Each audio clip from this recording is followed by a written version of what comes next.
What up, everybody? You're now tuned into the true definition of a sports fanatic. I'm your host, Brandon Lampley. Feels good to be back today with another live stream. Shout out to all of my audio listeners. I appreciate you guys tuning in. How are you feeling today, Mr. Reid? I feel good. Monday. NBA playoffs. Man, Baseball it's back. been crazy, man. The NBA playoffs have been crazy.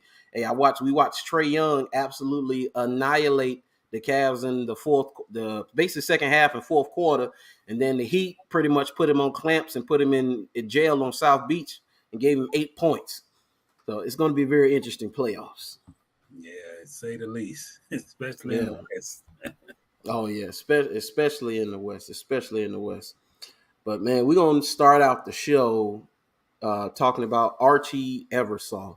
And for those who don't know Archie Eversole, and most of the people who do know him just as Archie, but he was a rapper from I think it was early 2000s. He had this hit song "We Ready," and he was killed at a gas station by his brother. And I'm trying to see if I get the details of it, but reason I want to bring it up because man, Archie's song "We Ready" is all over sports.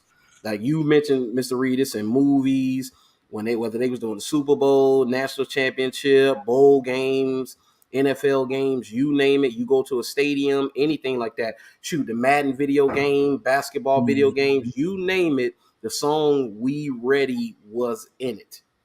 Yeah, no doubt about it, man. That's like iconic for that song, especially on Madden. Heard it Yeah. on Madden, but you go to any arena, and it's the song to get the fans, riled up and getting ready. So, man, hate to hear Yeah. that. Man. Yeah, man. Yeah. Yeah, it was he was on March, it says March 25th. Yeah, say DeKalb County Police say they say initially responded to the Chevron gas station on Snapfinger Woods Drive where they found Eversole suffering from a gunshot wound. And it says that he say never say rest in peace. Archie never played a single match of ATL UTD will be forever ingrained in its history. Yeah, so a lot of athletes responded. It was who was it? RG3. RG3 said that was the greatest pre-game song in the history of pre-game songs for football.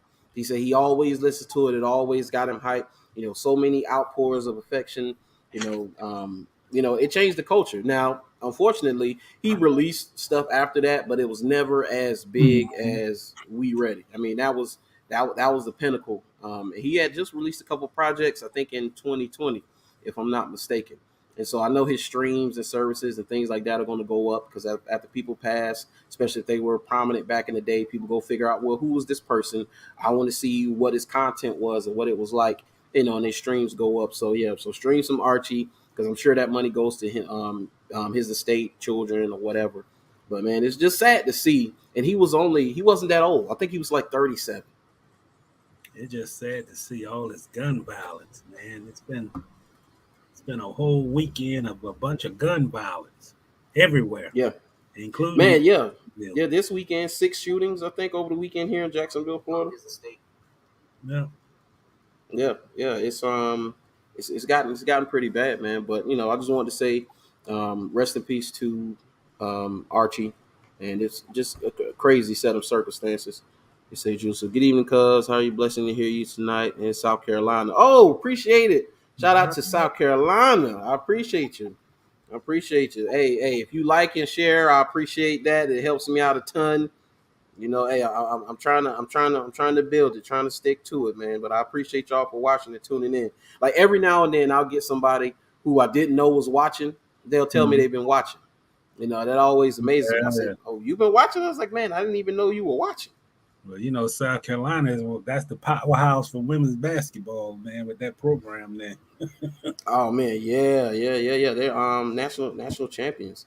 Yeah, I seen they had all that smoke for, and we didn't get a chance to talk about that. They had all that smoke for Don Staley because of the Letterman jacket that she wore when she was coaching because it wasn't school colors or school represented. And I'm like, so what? Who cares? She looked good in it. So Yeah. what? But those are those sports purists. They call Well, themselves we sports we need to purists. get those sports purists out of sports, man. You wouldn't criticize if she would, obviously wearing a dress or whatever. And how many coaches really do in college wear the school colors? Huh? I mean, come on. Yeah. We got to So it stop is. being so petty in our society, man. Just, you know, the top basketball coach in the country shouldn't have to get permission to wear what she want to wear on the sideline. Even though Yeah. I'm surely the purists is out there that she didn't wear the garnet or whatever the red color that they wear. Yeah. Because it was like green. It was like green and white. Mm-hmm. And I said, man, and I'm gonna pull up a picture so just everybody can see what we talking about here, man. Because it wasn't that bad. I and not too many prominent people even made us think about it, but enough people made us think about it to where I had to hear about it. Yeah, exactly. Which is, I mean, Yeah. So look at that, man. This is not even yeah, that bad. and that's just more style jackets. I mean, that's not really like the Letterman jacket. What they trying to insinuate. That's a Yeah. fashion. That's more of a fashion statement type of Yeah. gear. Look at that. That's But not bad at all. when you can go to South Carolina, win a national championship, have the player of the year, recruit probably better than anyone in the country now, and that includes Connecticut. Why? What? Yeah. What more? What more else do we need to complain about? Right. Right. Let's say the same thing. But man, we're gonna stay on basketball. We're gonna get into these basketball playoffs. Playoffs kicked off, and those game ones were good. The game that stood out to me the most, the Bulls Milwaukee game, was a really good game because the Bulls like they were done and they came all the way back. And Caruso made some great plays. It's just Bulls couldn't hit shots down the stretch. But the game that really had me going was that Brooklyn game and Yeah. how KD and Kyrie could not close out that game against the Celtics. Well, you can't have breakdowns like that, man. You can't lose your guy on a switch, and you can't have Kyrie being the guy in the post trying to defend a guy that's, he's a taller player. Yeah, I mean, it's six like eight. you can't get caught in switches like that. And I don't know if that was KD or whoever. I know they took the big guy out the game, but I mean, I think that's some of a young coach. He's a great player, but those are some of the signs of a young coach that put so much emphasis on the offensive side, and they got outmaneuvered on the final play of the game. You can't make mistakes like that, man. Yeah, And he looked like he was driving, but you're always going to make the smart play at the end of the game. This is the Celtics. I mean, you can call it yeah, what you want, and just it was a smart play. You got the mismatch underneath, but they didn't have anybody to protect the rim. The most yeah, critical part of the game. You yeah, can't in these NBA playoffs, man. You can't go down the floor, make a critical shot, and then lallygag basically, and allow these guys to get the game-winning bucket. yeah. And it don't work that way, man. And I forgot who it was on Twitter. They were talking about Marcus Smart and how with 3.5 seconds left, the old Marcus Smart would have shot the basketball. He would have shot it. Yeah, No question about it. He would have took the three. He would have wanted all the glory. He would have called Kobe and all of that. He would have did it just a few years ago. But his maturation, he's being more of a point guard, more of a facilitator, more of a distributor. He made the correct play because they got a much better shot than him jacking up that three. yeah, and he looked like he was gonna shoot it though, because It looked like he was going to shoot it. But I tell you what, man. I mean, these playoffs. I mean, I couldn't leave my television watching I've told you, man, that Minnesota is a team that you're gonna have to watch, and I ain't talking about just this season. They might have the pieces if they don't make any crazy moves, and I've always known that their history is you never know what they'll do to tear up a team. But I had never in my wildest imagination thought that they would really go into Memphis and control that game like they did. I mean, it was one stretch where it was like 106, 102, and then it just went like, they took control of the game. And it's not like Morant was in the game. Yeah. I mean, he didn't sit out. Karl Anthony Towns and Anthony Edwards combined for 65 points. The rest of the entire team combined for 65 points. So they got a dynamic duo now because Anthony Edwards, he's only a second-year player, and we already know what Karl Anthony Towns is.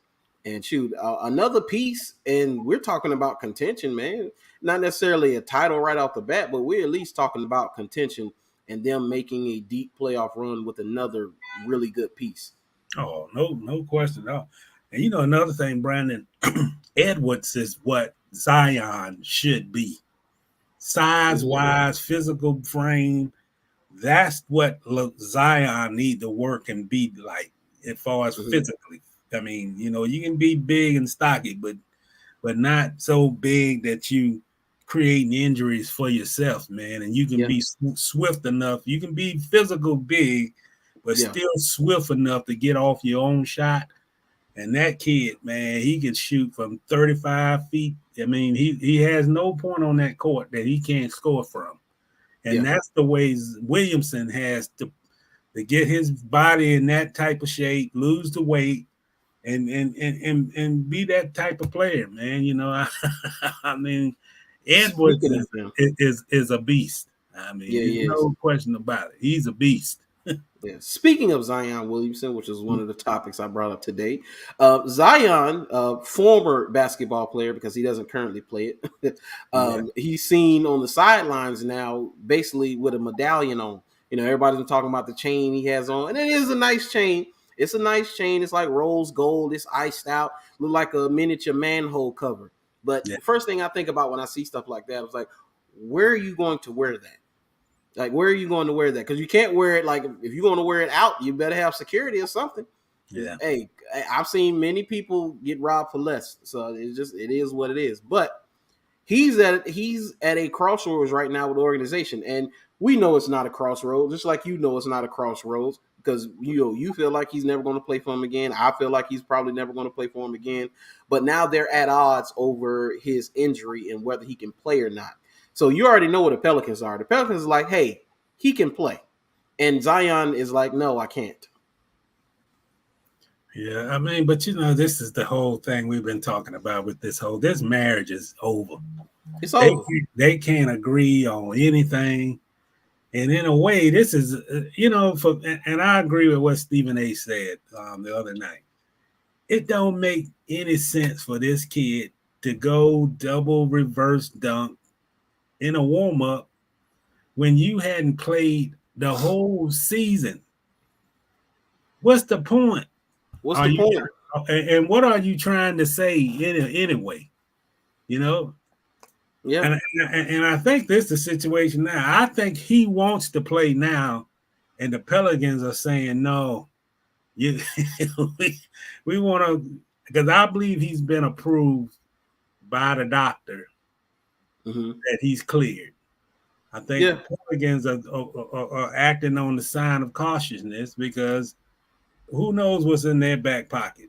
They might want to, hey, I think, what I'm thinking right now, I'm every game that he sits out in the playoff series and the Pelicans have a game like last night where they really played well in that third quarter, they just don't have enough to beat a full-fledged, talented Phoenix Suns team.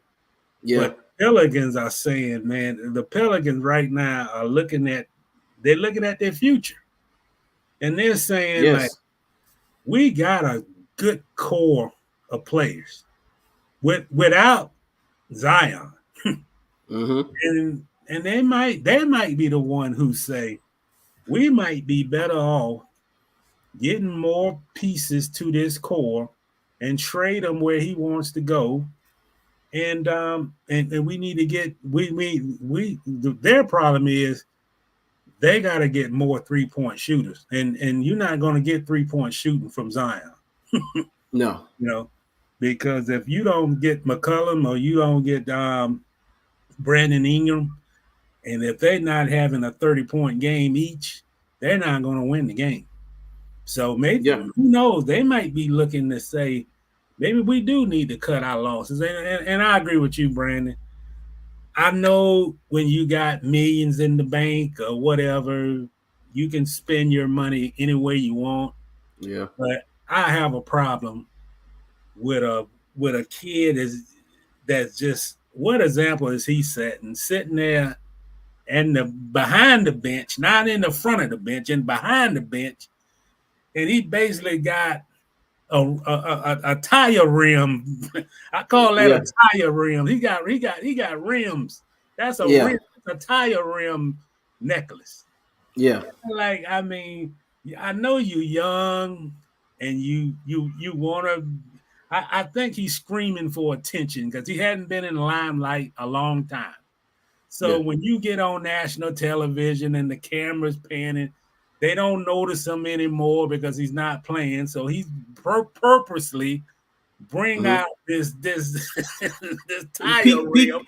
Peacocking. He's peacocking. Like, man, I say this all the time. I done seen the Larry Johnsons and all these guys, man. That's almost like the most craziest thing a young millionaire like himself can invest his money in a who knows how much the chain costs, but why would you want to invest all that money in a chain?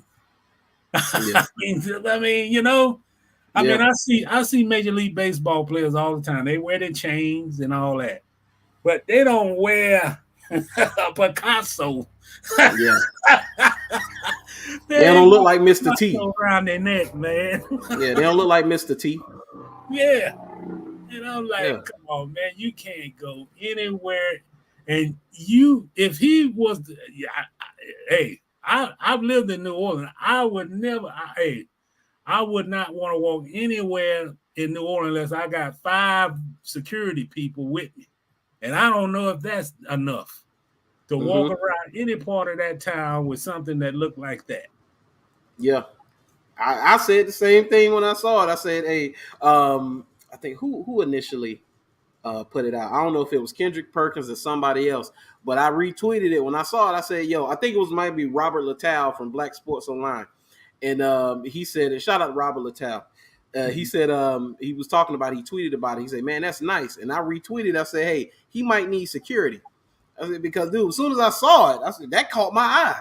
I said, "Do you not know the time we living in right now? Desperation is up." Dude, Gus Edwards just got stripped naked at a strip club outside of it because he had on $100,000 worth of jewelry, and the valet called his people to come back to rob him. So look, you got to be smart. This is not saying, young people, that you can't have nice things, you can't have jewelry, none of that, but you have to be aware. But another thing to that, there's nothing wrong wearing jewelry. I mean, I'm not saying I'm an old school guy.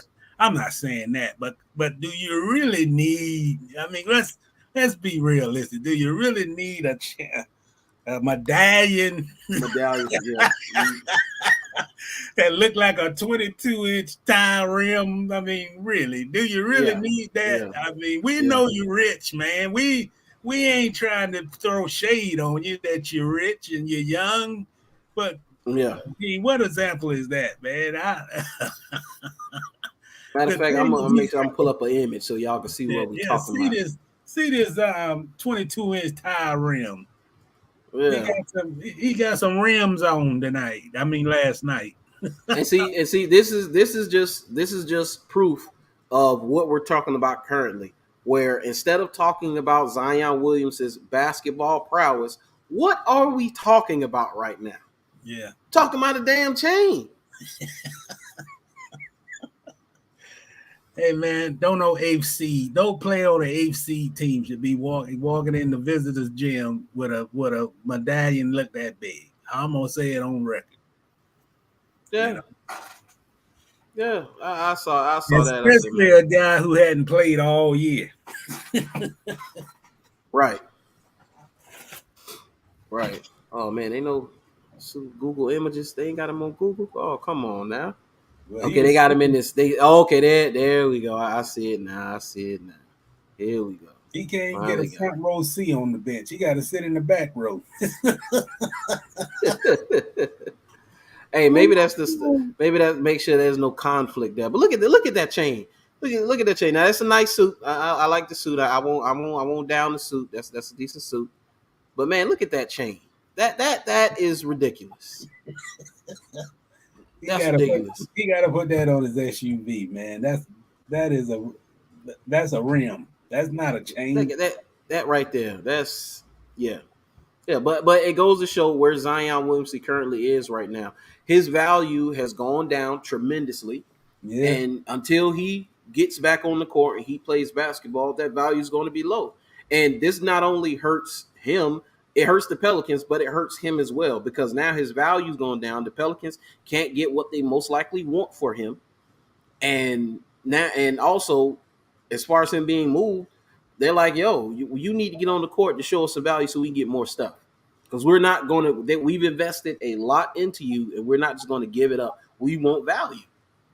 And he's got to be more. I mean, I hate to say it, but it's the stuff that JJ Redick is true. You know, I mean, he hadn't been a guy that's been open and Mhm. yeah, Flavor Flav clock.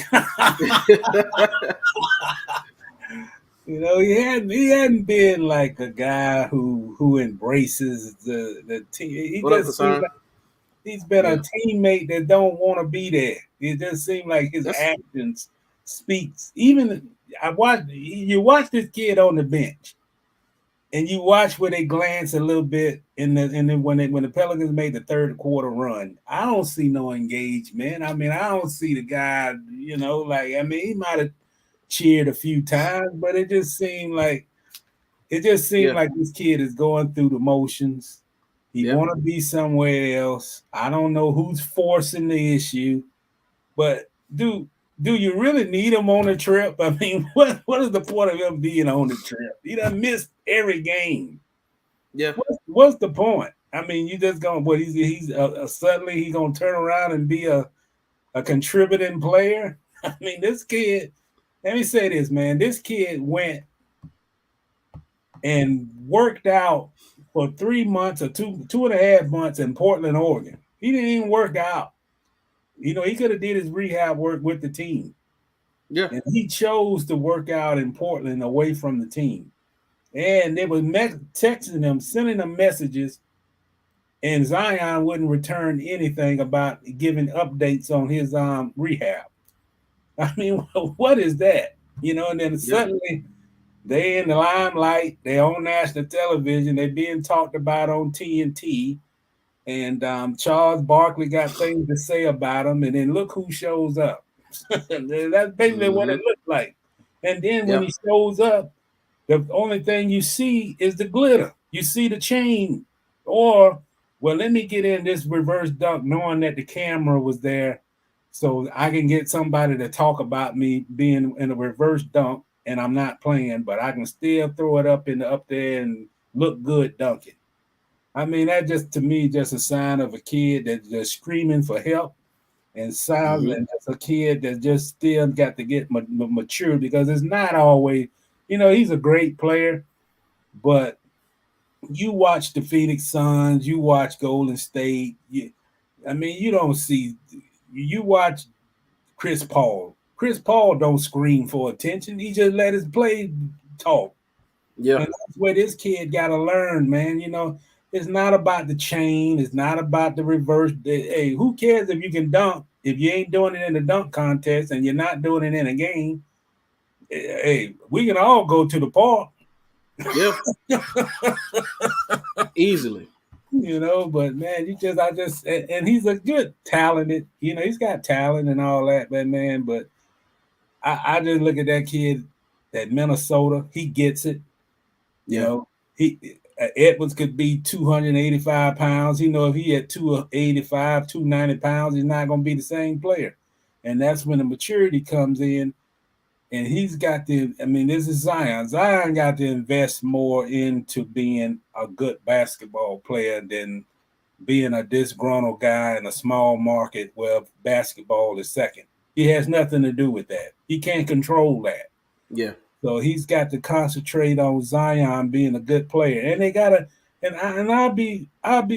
think the Pelicans is a good young team. They're not there. They're about 2 years away from really competing as a team if they keep the Yeah. core. But man, this guy, you know, he could I think he could do much more than what he's doing, other than, you know, like prancing around with a hubcap. He's got a hub Yeah. chain, man.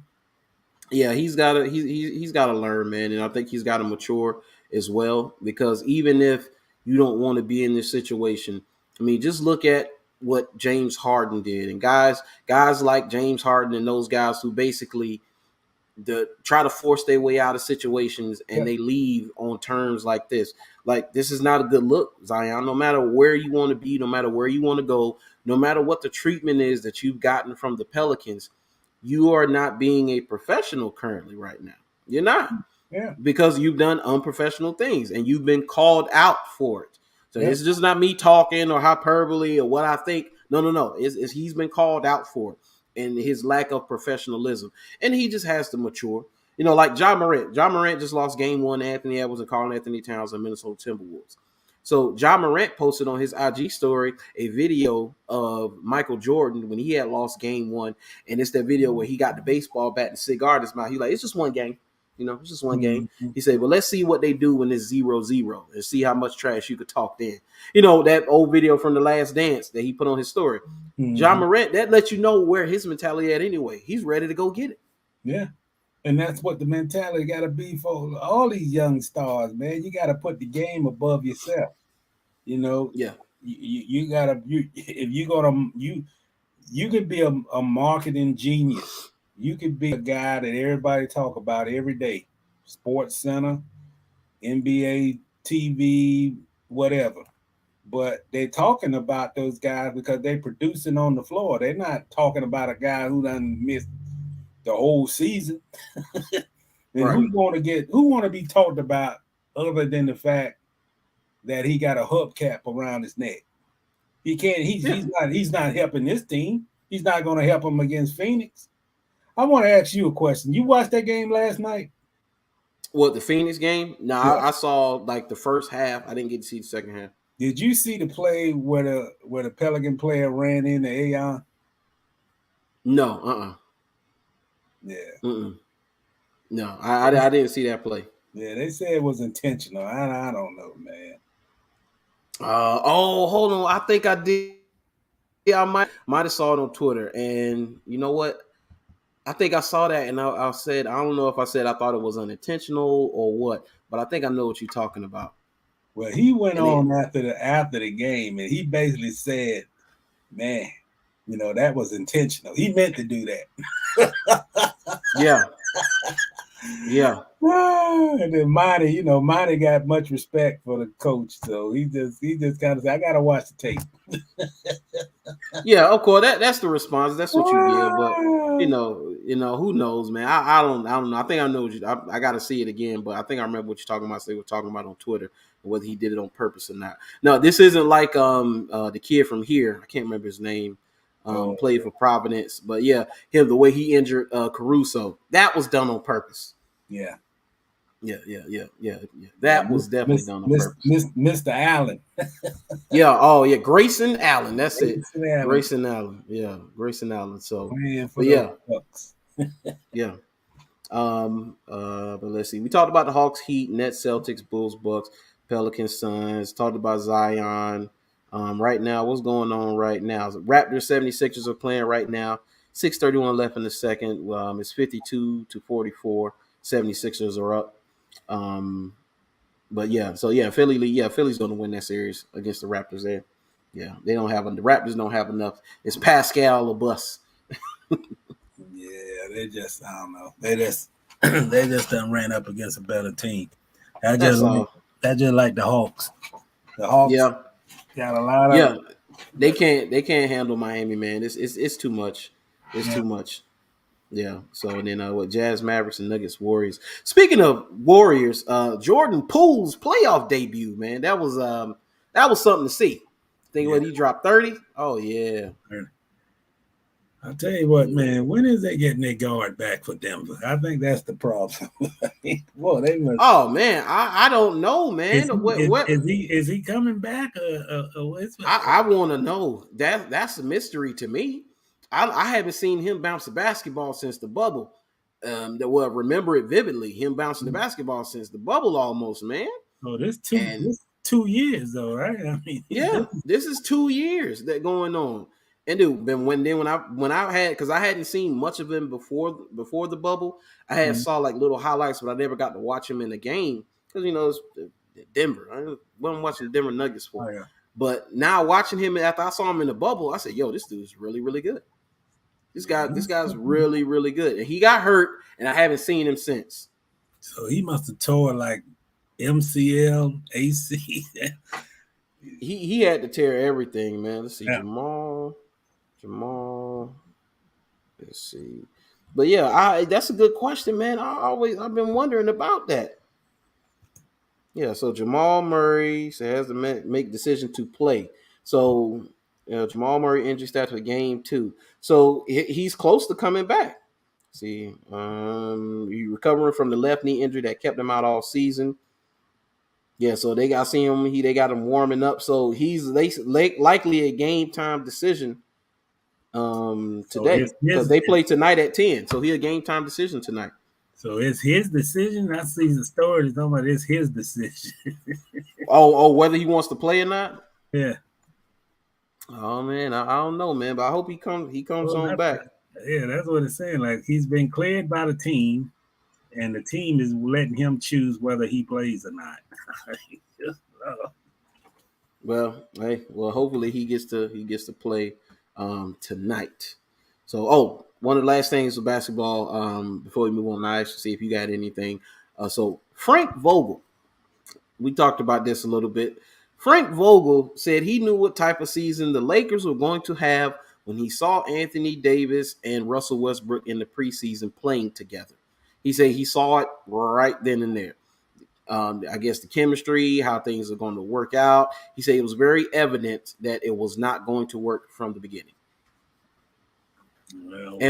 But if this is the case, whose fault is this that they let it go on and didn't move Westbrook before then? I mean, I understand if you couldn't move him at all, teams didn't want to take him and you just had to rock with it. So I understand. So it's not like he was an easy piece to move.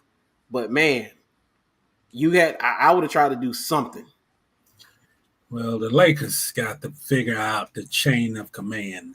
I mean, when you have an issue like that, the head coach saying the chemistry not working and front office saying something else, then you got some internal issues. It's almost like at the end of the season, it's almost like, Westbrook was pointing fingers, but you got to get all that stuff. You can win when you not on the same page from the front office through basketball operations to the players, the players concept, and we all knew. I mean, they gave up too much to get them. It might have would have worked if they didn't give up many pieces and assets.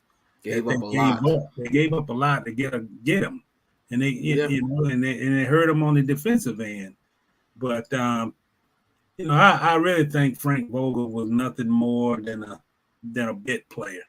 It wouldn't surprise me at all if that trade, even though some people say that LeBron had a lot to do with the trade, but when you bring in a guy like that and you paying him all kind of money, then management gonna mandate that they tell Frank Vogel, you got to figure this out. You got to make this work. And I think that's just when you hear things like that, and now that he's fired and this, Westbrook said what he said, he didn't think finger pointing. Yeah, he didn't think Vogel liked him, and you got to get all that stuff cleared out because there'd be the same problem this year, even whoever the coach, it doesn't really matter. That they'll be having the same type of problems. I think, personally, I think they got to change the GM. I think you gotta go. Yeah, I think you got to get a clear understanding from ownership because I think ownership has been a problem. I think they got to understand what direction that they want to go while they have LeBron and AD. Yeah. And if they're going to take a short-term approach, make sure you get the right players that can put around them. And if you're going to take a long-term approach and base it on young players and make some trades, but I don't think they have any assets to make a trade. And I really don't think anybody going to, I mean, unless they reach a buyout agreement with Russell, I don't know if he's a tradable piece with the contract. So they got a big problem. And this is not going to get fixed in one off season, but they got to get things changed. I think they need to see where LeBron is at right now. You know, do we want to play another 3 years, 2 years? You know, and then the report was he may play out his contract and not sign an extension just yet. That's what I saw. Yeah, and then they got to decide on AD. Is AD that piece, or do you start over? You know, the thing I'm back in the day, I was a great Laker fan, but the Lakers got to get out of this thing, man, about tradition. You know, tradition don't mean nothing if you're not winning. And if you right now, what they finished the 10th or 11th seed, and I think I saw something, they were like, what, 20-something games from first place. Yeah. Man, they finished behind the Pelicans. That's all you need to know. That should be enough to tell you right there that you got to rebuild this roster. You don't have enough talent on that roster to compete. And if you got to change, if you got to trade a piece like AD to bring in more talent, then you got to make some bold moves because I just don't think, and this is just my opinion, I don't think at this point right now that AD and LeBron is enough for that team to get them 45, 50, anywhere between 45 and 52 wins. Mm-hmm. With those two guys alone, there's no more Batman and Robin that could just relying on the talent of those two guys can get them the amount of wins to compete in that league. Where you're looking at the Phoenix, you can't have two guys and the Suns got 9. Yeah. You know, and even I see this Pelican team, you know, I see Denver. I mean, I see Memphis. Everybody in the West now got a bench that's almost like 9, 10, 11 players deep. And not just having a depth, but having guys who play within their role. And no matter if you take Moran out of the game or put somebody else on the bench, there's no drop off. Yeah. If you take LeBron or AD miss another 50 games, they don't have enough talent to overcome the talent deficiency. So that's what they need to be working on, and they got to do whatever they can to get more talent on their roster. Because right now, they are the 11th best team in the West. Shoot, if it was up to me, man, because Caruso was the one he would have been still a Laker. There's no way I would have parted ways with Caruso. Kuzma, I understand. Kuzma's still a growing player. You know, there's no telling what he's going to eventually develop into. He's a decent player, but okay, I may have gambled on roll the dice on letting Kuzma walk and Kentavious Caldwell Pope, but Caruso is one I would have kept, man. Caruso was the reason that they were in the game, even in the game late, man. He made a bunch of defensive plays down the stretch that even had them with a shot to even win that game. Because if it wasn't for him making those defensive plays, Giannis, Drew Holiday, all those guys, they run away with that game. It's not, what is it, 86-93 what it finished? They would have had well over 100 points, and they probably would have beat them by double digits easy. Yeah. And another thing, man, to be honest about it, Rob Pelinka he's an inexperienced GM. He's a former player agent. And if I was doing the deal that they did with Westbrook, why not get another team involved where you could do a 3-team trade? Because I don't think I don't think the Lakers got enough back in return in that trade deal. No, they didn't. It was just basically, okay, we got Westbrook, but we done gave up all these assets and we don't get anything else to fill the gap for all the role players that we lost. And that's the way it is. I look at these teams. You look at Miami. You look at Philly, even in the East. You look at all these teams, man. They got pieces. They got depth. They got a nice starting five, and they got guys who can shoot the perimeter shot. They got guys who can defend, and they got a complete team. And the Lakers don't have a complete team. They got Trevor Ariza. They just cut the guy 2 days before the end of the season. You cut him 2 days before the season ended, but why the hell you didn't cut him like in December when he done missed the whole half of the season? Right. Well, hey, like you said, these other teams have pieces. They got depth and they got talent. Call me what you will, but I'm going to sip the Kool-Aid a little early on Milwaukee, man.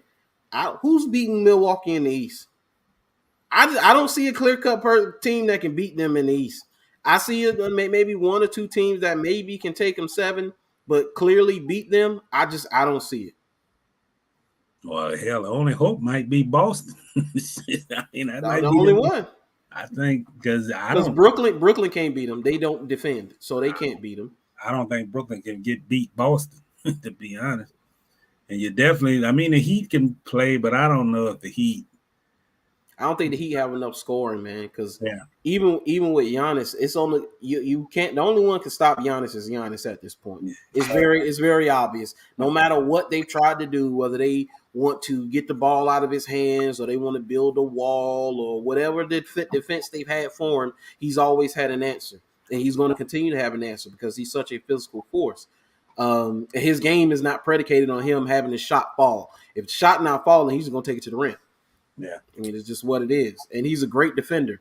So I don't see Miami being able to defend them the way they need to because they have nobody for Giannis. You can't put Jimmy Butler on Giannis because you need Jimmy Butler to score. Yeah. Hey, but I wouldn't be shocked if Milwaukee win it again. I wouldn't. That's what I'm saying. I wouldn't be shocked if they won it again. I mean, to be honest, I think the Phoenix is probably going to win out in the West. I mean, from all practical purposes. That looks like, yeah. And I don't think Phoenix has enough. They can't defend Giannis. Yeah, I don't think they got enough. You're right. Yeah. I think that it'll be similar to a series that happened last season. It'll be a similar way that Milwaukee will win it.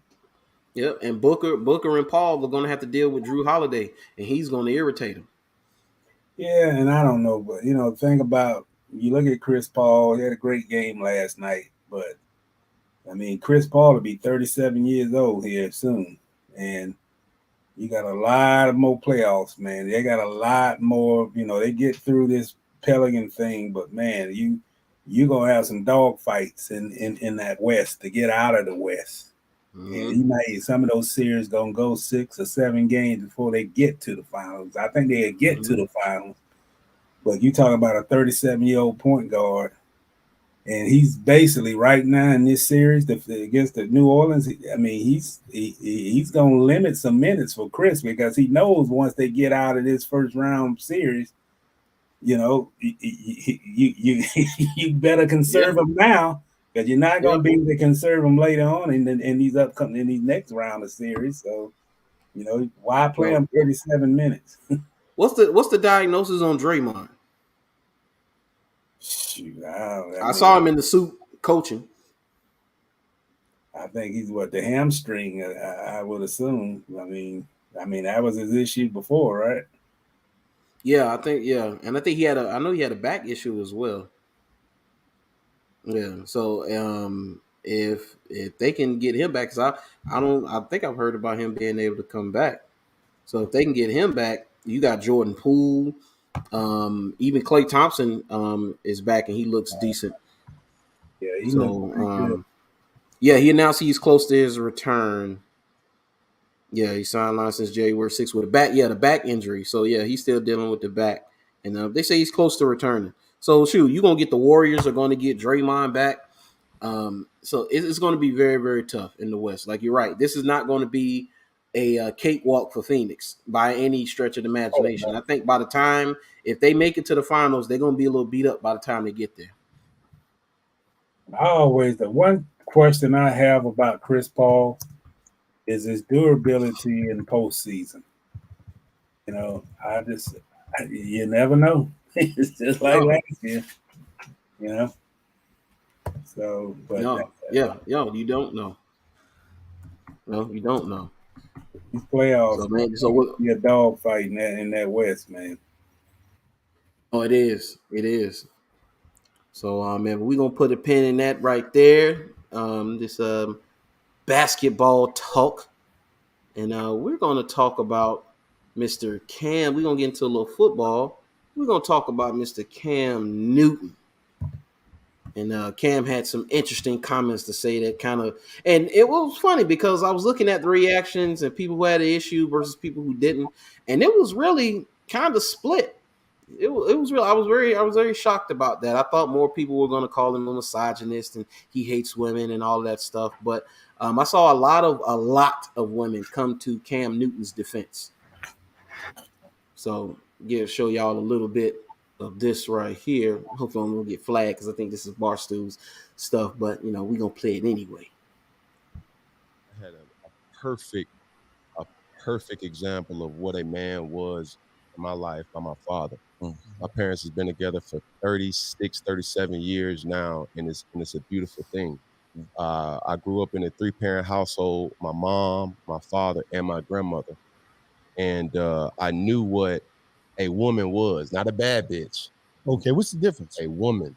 Okay. A bad bitch is a person who just, girl, I'm a bad bitch. I'm doing this, I'm doing that. I look the part, but I don't act the part. Okay.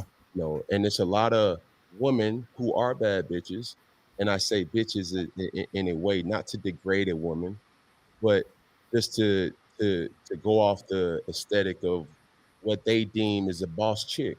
Now, a woman for me is handling your own, but knowing how to cater to a man's needs, right?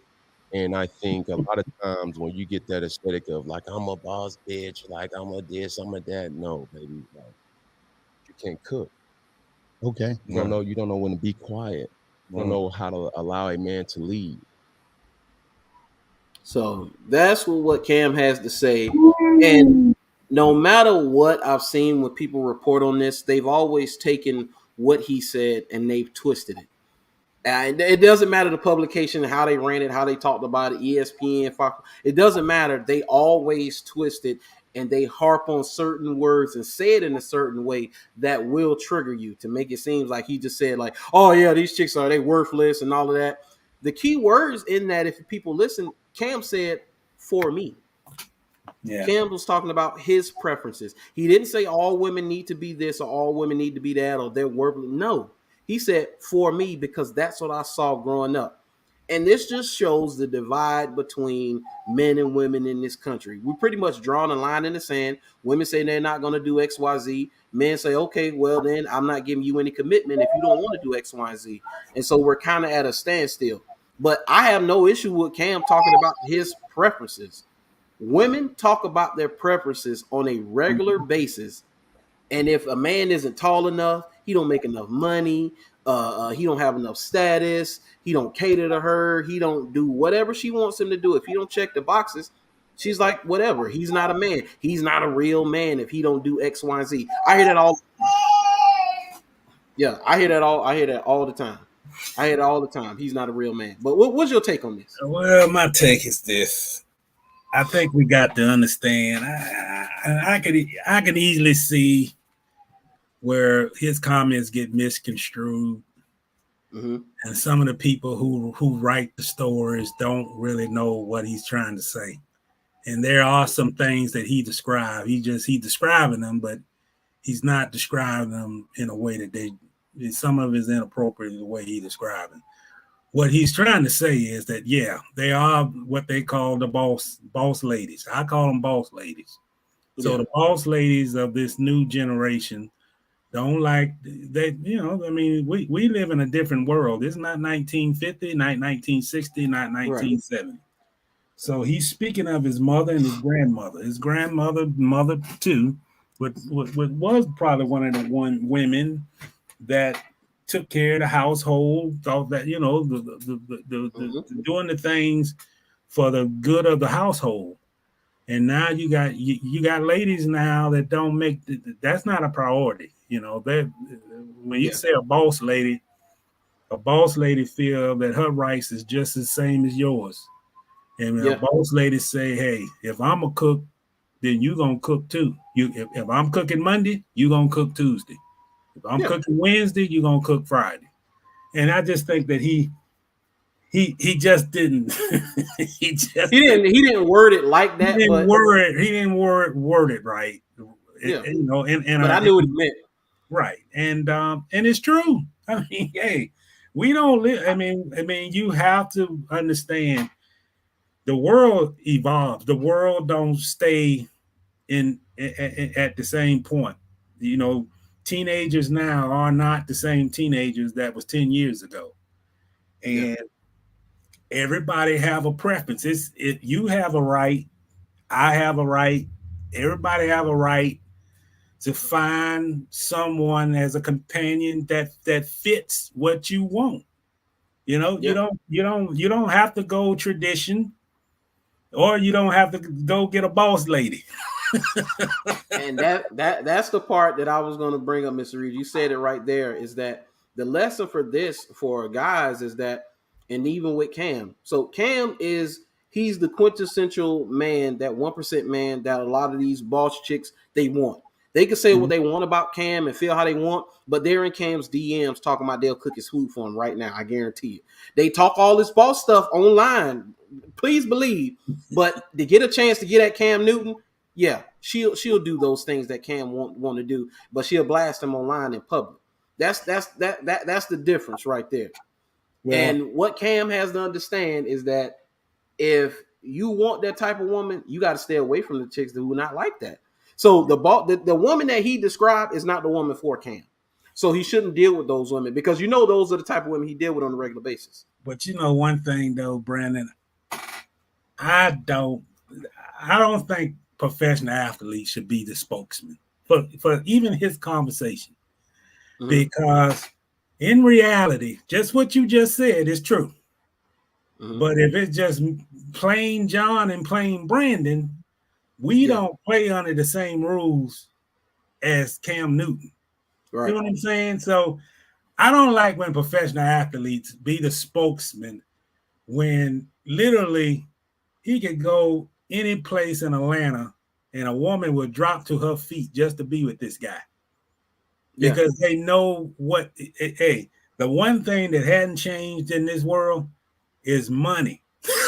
Yeah. It's money. It's money. And money can make you be a boss chick. Money can make you be Little House on the Prairie wife if that's what it takes. Yes. And I feel that the reality of the society that we live in, that his society is not on the same level as just me, you, and the general guys in this country. See, we can't walk downtown and everybody know who we are. Yeah. Cam can walk anywhere in America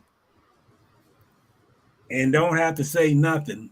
And he can find a wife in 2 seconds. Yes. No doubt. And no question, he can find one. If he want a 1950 wife, he can find one. If he want a boss lady, he can find one. Yep. And they are, hey, I'm going to say this on record. You know, just because society has changed, there are ladies out here just like men. You know, we equal, but there are women that knows who the stars are and they want to be with the star. Yeah. There was women who wanted Mike Tyson after Mike Tyson. we all know what Mike Tyson was when he was married to. I can't even think of her name now. Yeah. Oh, Robin Givens. Robin Givens, right? Mm-hmm. And they were later literally throwing themselves at him. Yeah. One time I went. I think I said this on your show one time. I went to the NBA All-Star game, my first All-Star game I ever went to in Philly in 2002. Players Hotel was next to the media hotel. We had to go in the Players Hotel to get media availability, and the whole lobby. I'm talking about this is the big 5-star hotel, and it was that lobby looked like Miss America. Yeah. That's what it looked like. Yeah. They were waiting on the players to come in there.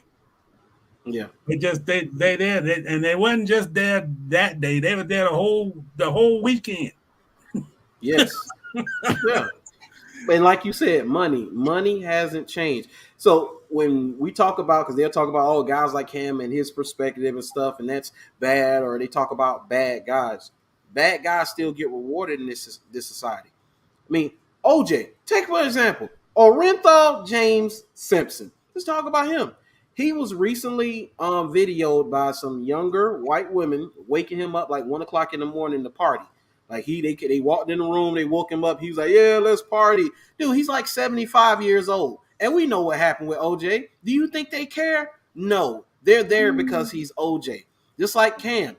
When I saw the way ladies acted about Jeremy Meeks, the guy who was in jail, light-skinned dude with the light eyes, and they were fawning over him, and he had all this stuff on his record. Now he's out. He's a model. He's in acting, and he's married to a billionaire heiress. Take Ted Bundy, for example. He got married while in jail. The Menendez brothers, they got married while in jail. It's women writing prisoners letters and sending them money right now. I've seen it.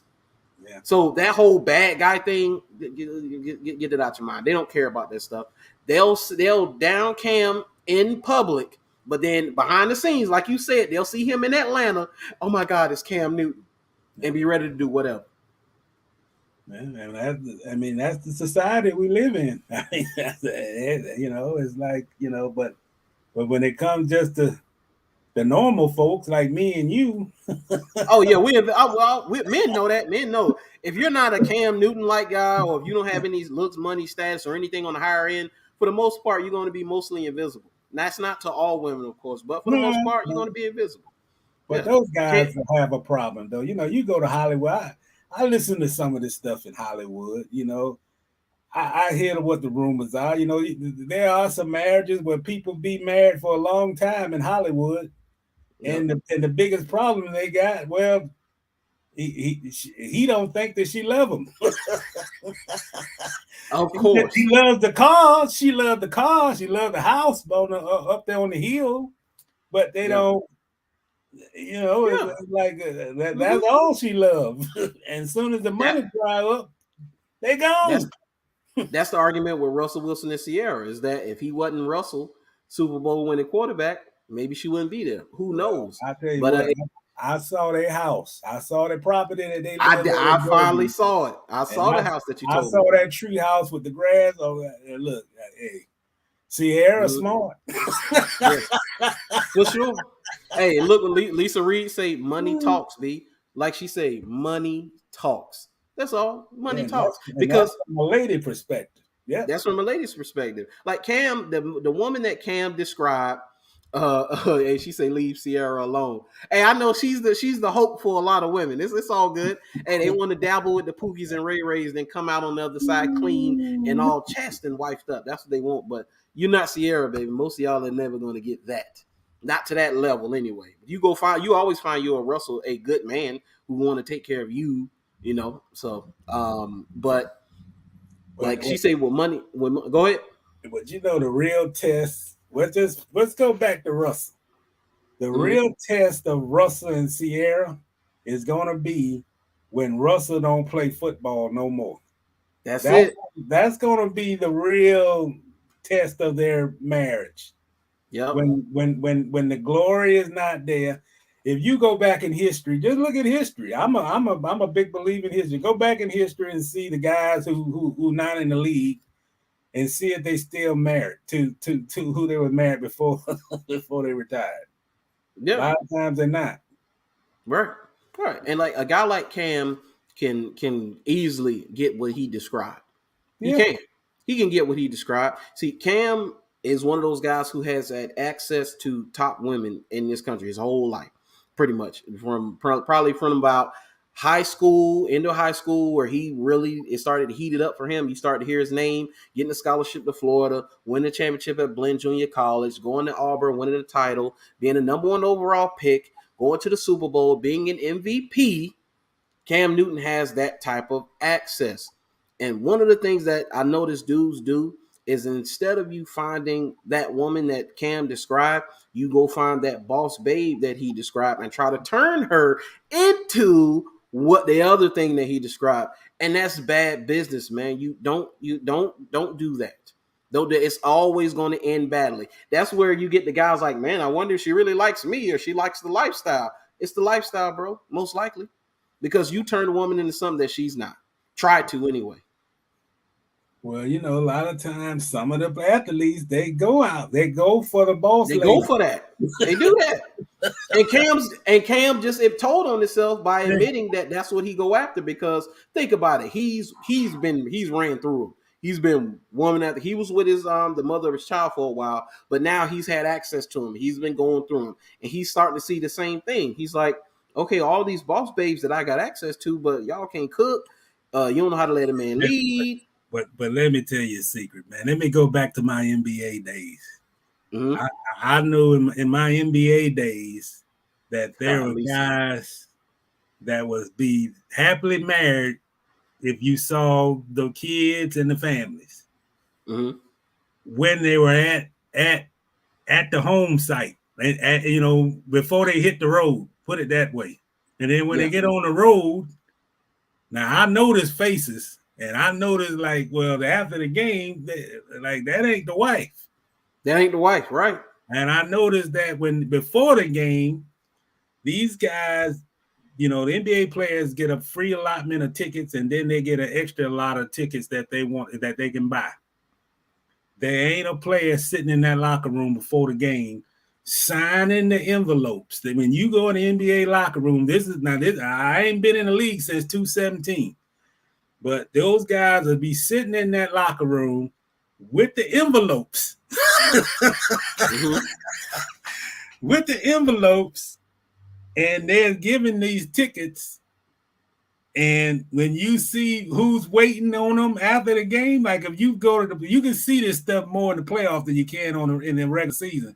Because in the playoffs, they don't play one game and leave. Yeah. They in the same town. So when they're waiting on them to catch when they're waiting out there, because the bus gotta wait on the last guy. Yeah. So those boss ladies to be there in the right behind the bench area waiting on these guys just get the plans together later tonight. Yeah. Oh yeah. And those don't be the same ladies that I noticed when they left the hometown to catch the charter to the playoff series. So it is what it is, man. Some guys marry. Let's say this too, but I have professional athletes. Some guys marry, just know that it won't be trouble out. Sometimes they have marriage agreements that as long as she don't say anything, we cool, Yeah. Some boss ladies don't go for that, No, they don't. Some others do, like that. Okay, what I don't know don't hurt me. Now they got some guys married in that league, got late wives like that. What I don't know won't hurt me. Yep. And then you got they got to know how it is today, Mr. Reid. A guy like Cam, any woman has to know that you're most likely sharing him. There's no exclusivity. He's going to be only with you. He has access to damn near everyone. So you want him to not deal with anybody except you. It's not realistic and it's not going to happen. That's most guys of Cam's status. Now, if we're talking about maybe older guys who they've been there, done that, they had their fun, they had their wild time, and they're like, yo, I'm out the game and I don't want to deal with that no more. Those guys do exist. But as far as the guy Cam's my age. Baby, what? Who you? Yeah, baby. No. We can kick it, but I'm Cam. Let me wake up Cam Newton tomorrow, man. Please. A commitment to who? Yeah, no. But this shows the hypocrisy too, because when we talk about it's on both sides, man. Yeah, does. It's on both sides. That's what we don't realize, because the same thing. Well, and then Cam got like 8 kids too. So yeah. I mean, if we want to, people brought that up, but he got like 8 kids, and he didn't marry the mother of his children, and he ended up leaving her because he said he wasn't ready to be married, but he should have never had children with her. I've always been critical of him on that part. You don't do that. Don't have children until you're married. Marry first and then have your children. You came up in a house that was like that. So for him to do this, like, no, dude, you're hustling backwards. But I don't know if the Basketball Wives still come on, but that might be a true reality show. Might be a true. Hey, look, Lisa Reid say you can't turn a HO into a housewife. That's a woman just said that now. Come on now. Yeah, for sure. I done heard that even back in my that was the rule 30 years ago. Yes. Yeah, it was. You also can't take the hood out of the That's the other one. That's the other one. That's the other one right there. You can't take the hood out. You can go to Burbank. You can go to Hollywood. You can go to Oakland. You can go to New York City. You get your apartment on 5th Avenue. And if you grew up and you straight hood, you still gonna be straight hood. You just be living in a new residence. For sure, man. So now I want to talk about. We're gonna go ahead and move on, and we're gonna stay on football. And you know what? We'll go into this. It's a plethora of players who they either want new contracts or they currently have maybe a little dispute with their team or whatever. But mostly it's about money. If they get their money, I don't think it'll be an issue. Kyler Murray, of course, he said that he's not playing this season until he gets his money. And after the Derek Carr contract, they say him and Lamar should be looking at 40.5 per. Easy. I mean, if Derek Carr got that money, Kyler Murray and Lamar should be looking at 40.5 per. That's what I saw the projection as. But Kyler Murray, Deebo Samuel, who's getting death threats and racial slurs hurled at him because he wants his money too. Another is A.J. Brown, who was tweeting today. He's been tweeting for the last couple of days. And there sound like you have, I don't know if it's fans or it's media people covering the team, but they're kind of painting him as a diva and a bad teammate. And he's called him out for it. He didn't call out who said it specifically, but he's calling out the people who said that about him. But all of this is about money, Mr. Reid. At the end of the day, it's about money. You got to pay these guys. But you know what it's going to be? When is it going to end? I mean, I have no shame for a guy who's earning that kind of money. But we're going, if this thing continue the way it is, there's going to be a quarterbacks, let me put an S on it, making $100 million a year if it continues to escalate the way it's escalating. And I'm almost to the point I can't afford NFL tickets now as a fan. So how in the world I'm gonna be able to afford something 6 years from now when you got? Let's go back. How much is Aaron Rodgers' contract? I know he's making. I think it's 50 per, if I'm not mistaken. It's $50 million per season, right? It's if I'm not mistaken. I think it's $200 million and something. Let me see. Yeah, 150.8 over the next 3 years, just over 50 million a year. And he's what, 30 what? 38, 39. So a 38-year-old quarterback is making $50 million a year. Just let that marinate. A 38-year-old quarterback is making $50 million a year. Yeah. Just think what Trevor Lawrence gonna make in when he get his next contract. Yeah. Hey, I've already seen some stuff for the Jaguar faithful talking about, hey, the countdown to giving Trevor's contract is they already counting it down, and they need to pay him as soon as they're able to, because the longer they wait, it's going to be more and more and more. I would really seriously think about extending him in the third year. I think that's the earliest they can do it, be the third year. Yeah, third year. I would seriously think about, for the franchise benefit, it's their benefit to work that to get him a contract extension in the third year, at the end of the third year. Because if not, and he makes market price, I mean, a lot of people say right now what is Aaron Rodgers is $260 million at 38 years old. 150. He had it's 150. 150. Is what he had. Yeah. So you look at if they wait, he got 3 more years before and then they can do the 5th year option. So you're looking at another 4 years where they seriously got to come up with a contract extension from Trevor. If you ain't wait 5 years from now, that's gonna almost be like building a stadium. You wait 5 years from now, the stadium you're gonna have to add $10 billion more if you build a stadium now, or you wait 10 years later to build it. It's gonna cost you about $20 billion more if you wait than just build it now. For the Jaguars, this Trevor could be looking at. I mean, I'm just estimating he could be making about $75 million a year. By the time, if they wait for 5 years from now. Yeah. I don't know if he'll get $100 million in his second contract, but you probably looking between $65 and $75 million a year with his deal. That's crazy. It's almost like unbelievable for me, man. that is insane, man. But you are correct. Just like Kyler Murray, same thing. Lamar Jackson right now, same thing. Say Lamar's he's playing the waiting game right now. He's going to bet on himself because he knows the longer he waits, the more money it's going to be. Kyler Murray, people are like, they want their money now, so they want to go ahead and get him extended now. He wants to get the money now, and they need to pay him. The money that they've been giving him off that rookie contract versus what he's produced, it's time to pay him. Well, because you already know.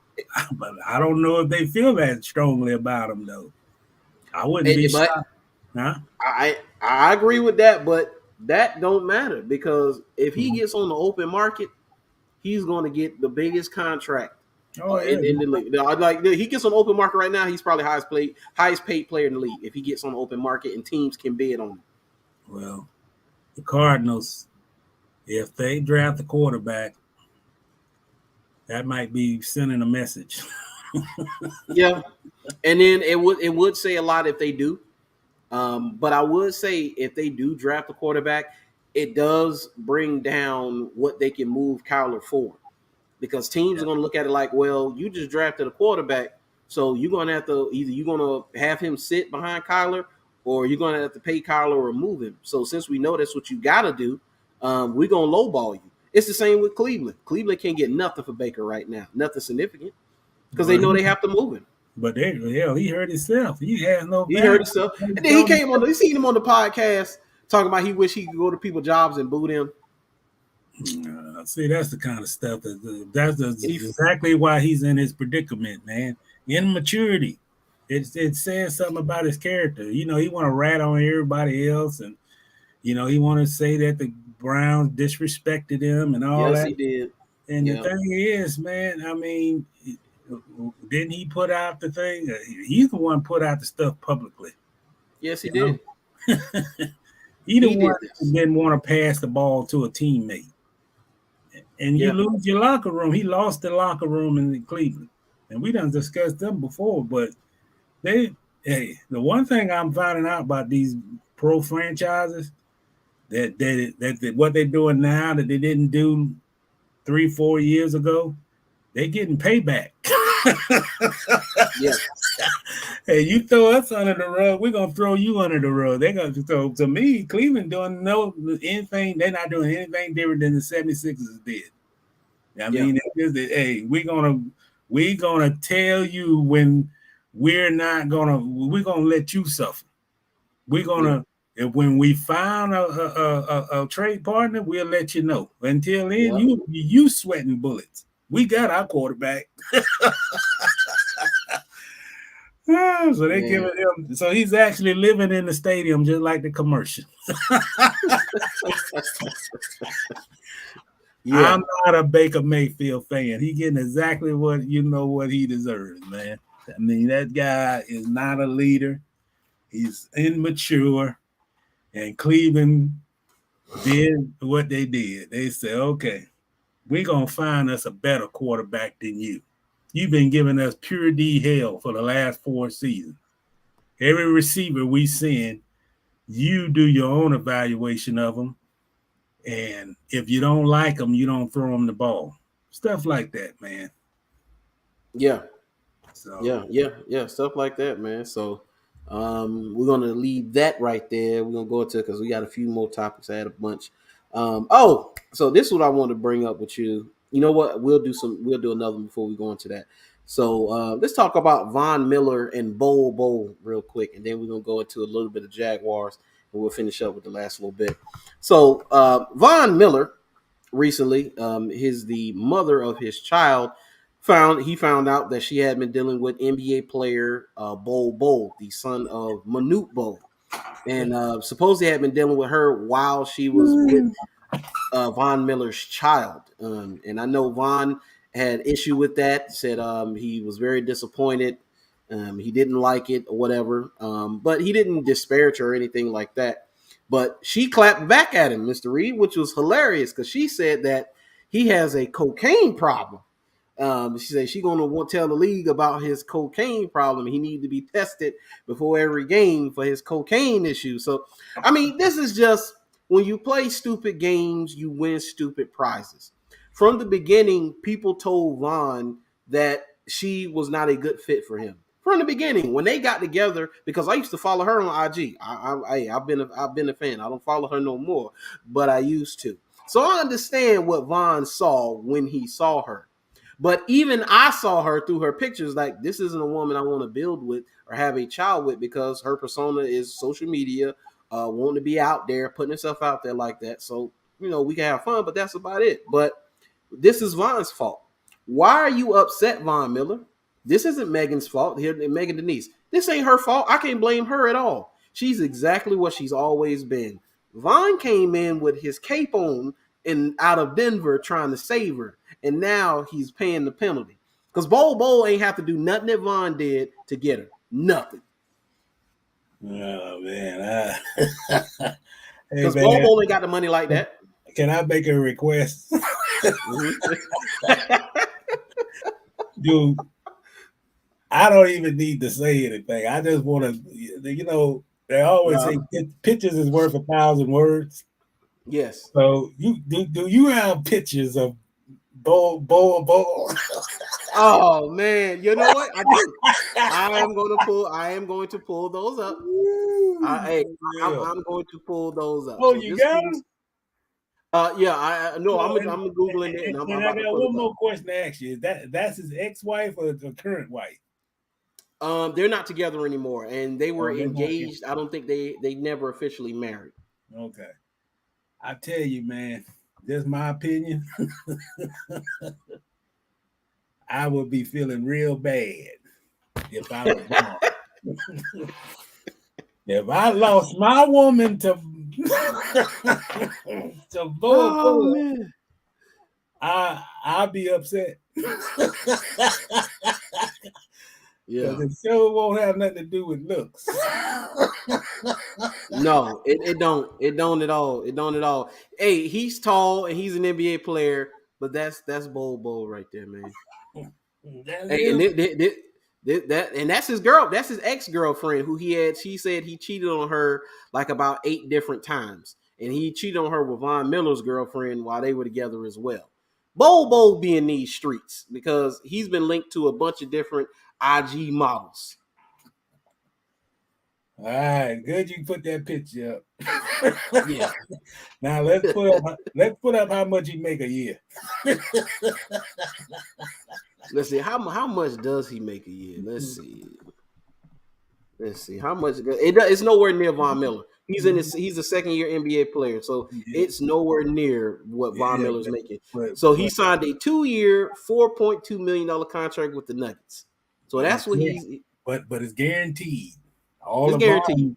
All of Von money ain't guaranteed. No, it's not. Except for the signing bonus. See, America, this is the world we live in. All you gotta do, America, I see you, Kassan. I'm gonna talk about that, Kassan. Is see the pictures, see the money, and that's all you need to know. Yeah. And me and Brandon, we not worthy. Yeah, it's crazy, man. It's crazy. It's crazy. What you call it? What she is? A IG what model? IG model. Yeah, I use the term model very loosely. Okay. Yeah, but all she does, she takes pictures of her posterior and posts them online. That's what she does. So that's her job. Yeah, that's her job. That's what she does. She had a tattoo of Von Miller name right across the top of her chest. She got it covered up now, but she had put Vonnie right across the chest when they had got together. I said, "Yeah, this ain't gonna last." When I saw the tattoo, I said, "No, this is no way. I don't got Von guys like Von and guys like Cam. You giving women time of day who should not even be in your vicinity, man. And if you are going to deal with her." Nothing permanent. Y'all will be cool. You can hang out. You go whatever. But dog, she showed you from the beginning that being a wife and a mother is not something that she's interested in. And it's nothing wrong with that. It's nothing wrong with that. Like you said, we're not in the 50s no more. We live in a different time. Women have the right to choose and change their mind whenever they feel like it. So since you know that, you need to operate accordingly. Don't try to take. Go ahead. But see. What's his name? Bold. I mean, look like Bold. Yeah, he looks just like his dad. Yeah, he understands those rules. Okay, he does. He don't mind throwing his cash around like he in Vegas. Okay. Yeah. Yes. Von kind of holds on to the money, but something going on the Von Miller end. But Bold say, look, man, I ain't Billy D. I got the cash. He got the and he's 7'2". So they say they want guys real tall. So he's 7'2". He in the NBA, so he has money, he has status, and apparently he has a little bit of game because he be spitting these games. But looks is not one of them. No, not looks, but hey man, he like throwing out the cash, man. Throwing out the cash, man. His girlfriend before, Von Miller's girl, who he was cheating on, I showed the picture of her. She looks good too. So I mean, hey. Bobo know how to pick him, I guess. Yeah, I would say so. Yeah. But that would be very disturbing to me, knowing that the mother of my child was dealing with Bobo while she was pregnant with my child. Yeah, I would have an issue with that. I might have to go to counseling. Yeah, I would have to. Therapy. I would definitely need therapy. Fight my pride and go to counseling, man. Let me get off this topic before I get beat up in my house or so. But see, we gonna go to what Kassan Carter was he mentioned, and it's a crazy story, Kassan. I'm glad you brought it up because I was gonna talk about this. So, the Pittsburgh, I think it's the Pittsburgh Maulers of the USFL, the United States Football Team. Football league, not team, but the football league, USFL, they've tried to come back a couple of times. They had issues and they're back again. So hopefully they can stay. But this is running back Davion Smith, and he was cut because of a issue with food. So he was supposed they had the option of ordering chicken salad, and he wanted pizza, and so he refused the chicken salad, and now they're cutting him because of it. So just watch this video. We're gonna talk about this. Oh, who the old guy? I don't know. I know that this guy right here is the head coach. I don't know who the old guy is or the other guy in the corner, but the player, Davion, has the hoodie on. So we had to deal with it. This is very difficult for me as a head coach. It's my first time. But we have a business.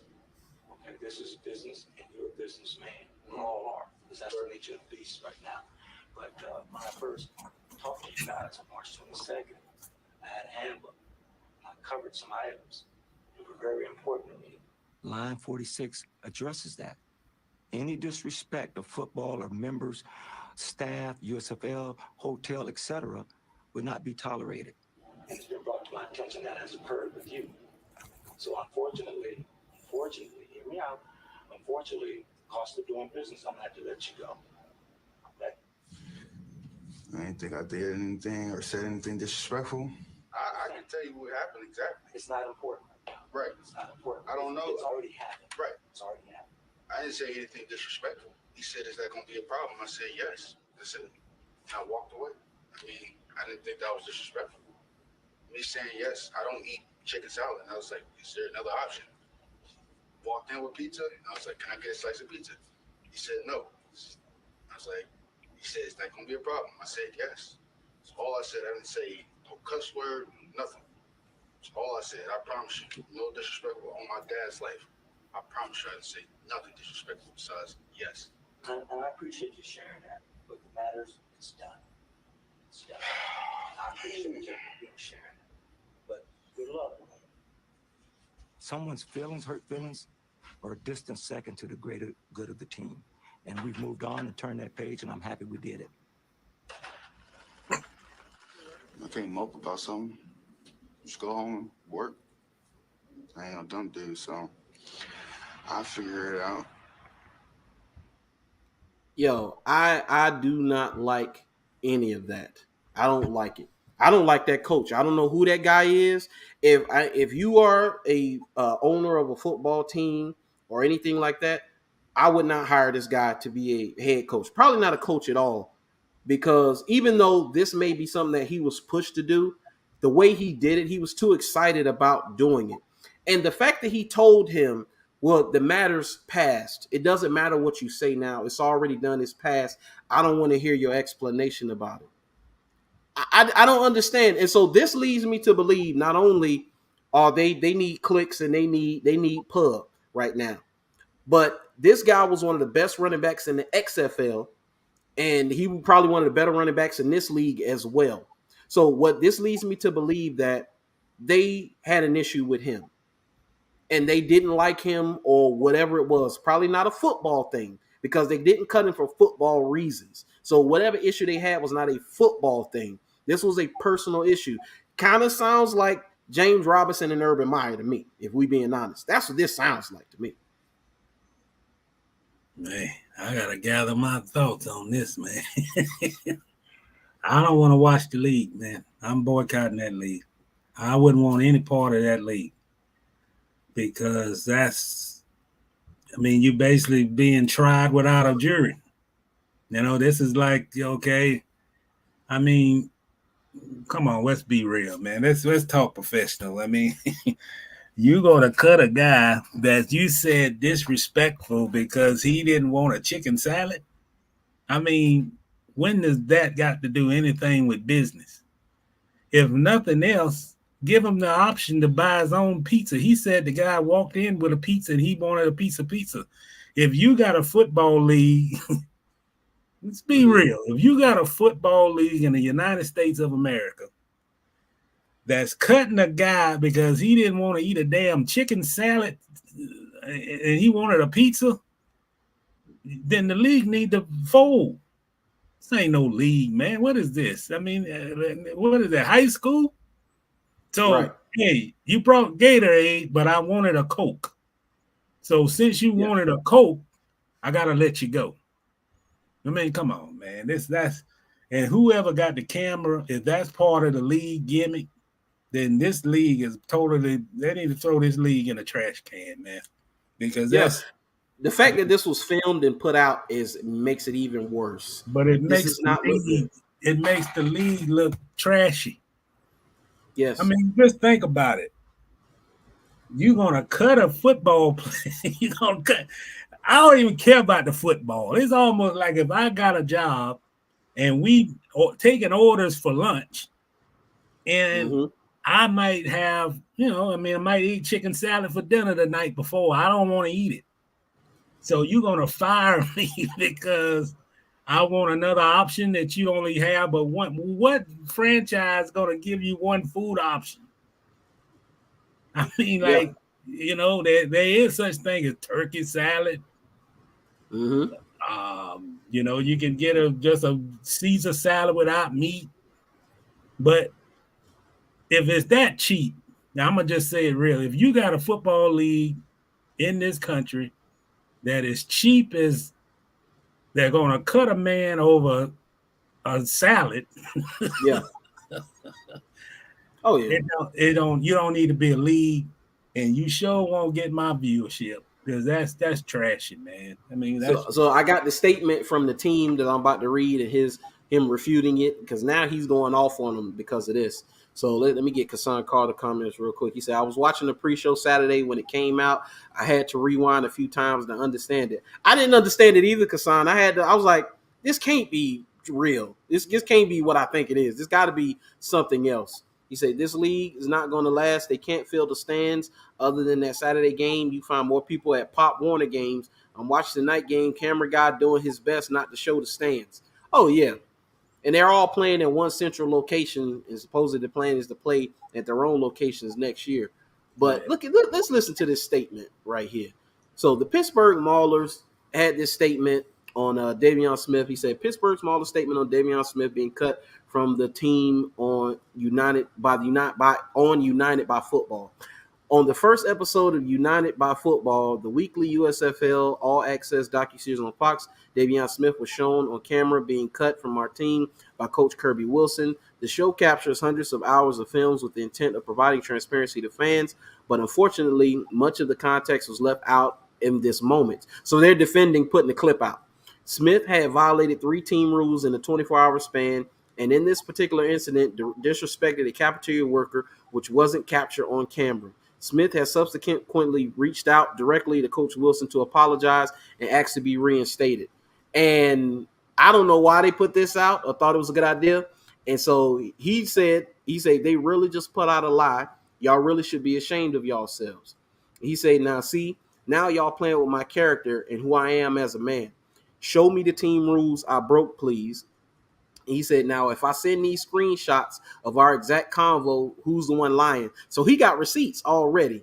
He said, I was never made aware that I violated any team rules, let alone 3 in a 24-hour span. I never disrespected anyone. Coach Kirby and I spoke after being released. In that talk, he said that he certainly vouched for my character. Oh, that's a lie. You think that coach vouched for his character, Mr. Reid? The way he cut him and how callous and cold he was. But how can you have a rebuttal statement when the whole issue was on film? The issue was the coach said he disrespected. We can't have disrespect in the organization. So he didn't want to have and the guy took the time and they got it on film where he explained what he supposedly did. Yeah. I mean, you can't have a league. I mean, I see problems with this league. The problem already with the league is that it is a television created league, and they're gonna come up with stuff to try to lure you to watch it, and it's a reality show. I mean, you go to what's the name of the NFL show on HBO? They trying to create a Hard Knocks, but you gonna cut a guy because he didn't want. I mean, that's not even Pop Warner. Shit. It's not. You disrespect somebody like, argumentative, a reason to be, detrimental to the team. But if a guy just wanted another food option and he wanted pizza and got a pizza instead of a chicken salad, whatever it is, I mean, that's non-professional, man. That's clickbait. That's a clickbait league. And I haven't watched Davion Smith. I didn't watch much of the XFL, only a few games, so I don't remember much of him. For the XFL, the one I watched the most was PJ Walker. That boy, he was dynamite. Just got him the job with the Panthers. But Davion Smith, I seen he was responding to fans, and they were saying that they were just looking for a reason to cut him because he was underperforming or whatever. He wasn't as good. It's a football thing, so they wanted to use this. And he replied, and a lot of people replied to the guy. That's not the issue. He's one of the best backs in the league. He's one of the top. He's one of your top players in the entire league, and this is the treatment that he gets. Well, it's not a good look. I hope he get something else, an opportunity. Even if you have to go to the Canadian Football League, but go. I mean, if I was him, I wouldn't even want to play in that league, in my opinion. Yeah. See if we get an opportunity or just get in an NFL training camp or something. But man, if you're gonna judge a person because they just on food options, I mean that's definitely not a league for me. Yeah, it's definitely not. I don't like that at all. So, but I mean, it is what it is. I don't think from what I saw from the USFL, the XFL is supposed to be starting back up too. Next year. So, I mean, they've been trying this for the last couple of years, and it just hasn't worked out because, the guys who's been able to fund this, whether it was the AAFL, I think they had a few years back. Now the XFL, and then that folded. Now they bring the USFL, then going to bring the XFL back. It's all about money. And this right here is not going to help the USFL as far as money goes. No. It's not. Because it's going to turn people off. Like, why are you treating your players like this? Yeah, so it's like, come on, man, we're not in slavery, so let's yeah. So it's a bad cosmetic, bad look. Yeah, yes, it is. So let's see. Oh, so we're gonna move on and we're gonna talk some Jaguars.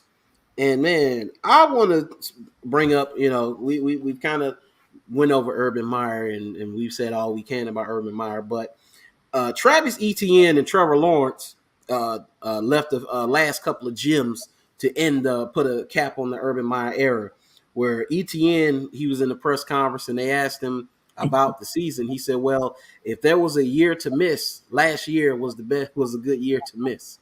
And that tells you all you need to know about the atmosphere in that locker room and surrounding the team.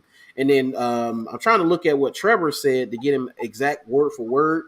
But he basically said that, only thing that could have been worse is if he had got hurt last year. That's basically what he said. The only thing that could have made anything worse last year was for him to have an injury. But something else, Brandon? It's just the arrogance of Urban Meyer. It just rubs me the wrong way. They had an interview when he went on a podcast, I believe, last week. And yes, I saw it. Mm-hmm. They asked him about the Aaron Donald thing.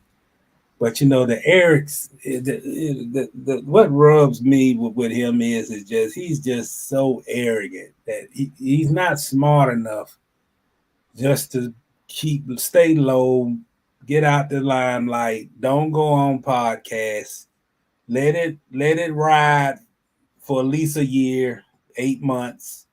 Just stay low. It's nothing that you can say is going to change perception or anything at this point. But this guy is so arrogant that he'll go on the podcast and talk about, well, I don't know where they get this from. Appreciate that, Julian. I don't know where they get this from. I know who Aaron Donald was. Yeah, I heard that. Rich Eisen been killing him. I love to watch Rich Eisen. And Rich Eisen, that's his new favorite thing to do is to talk about Urban Meyer because he be killing him.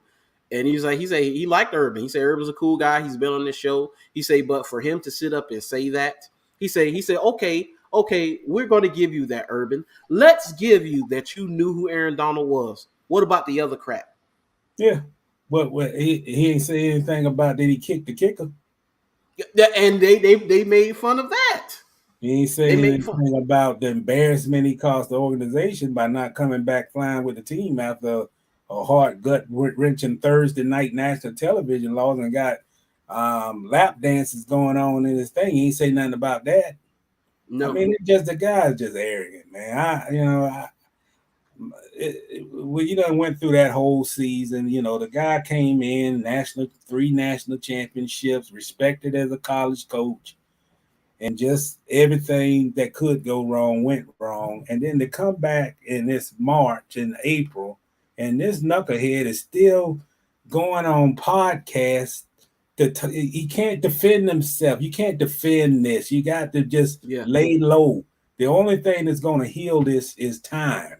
That's it. You can't even sit in a podcast if they ask him a question about did he kick the guy. He can't even really explain it because it's and the last that I heard, he was trying to fight that the organization had, they fired him for cause. And he wanted his money, so he's in a legal battle to get his money back. But the guy is so arrogant, man. Is this you hear all this stuff about Ohio State, and you in Jacksonville, and you don't get the concept of what is really, you don't get a personality type of feel of what he was. I mean, I knew some of the things that people said about what went on in Florida and all that. But when you hear and all of the stuff that went on last season, and just to have this guy to still defend himself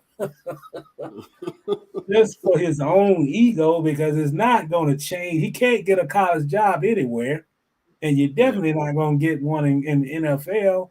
So he's got money, so it doesn't need he's got to go on podcasts to defend himself. And this guy is just so arrogant that he don't care what people think. I'm going to still be Urban, and I'm going to say, I'm going to defend myself when I have to.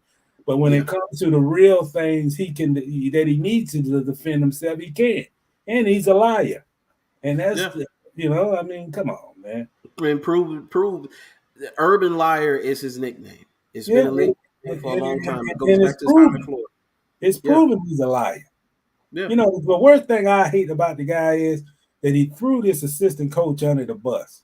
He threw the running backs coach, Bernie Parmalee. He didn't have anything to do with the decision to play James Robinson, and he threw this guy under the bus. So if nothing else, I'm happy that Doug Peterson and those guys allowed, they retained them, because imagine that, you get thrown under the bus.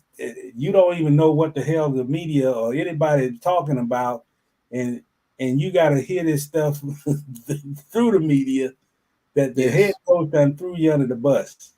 It was coach's decision not to play him. Stuff like, man, that hurts me, man. Yeah, it does, and it's amazing to see him play the victim role.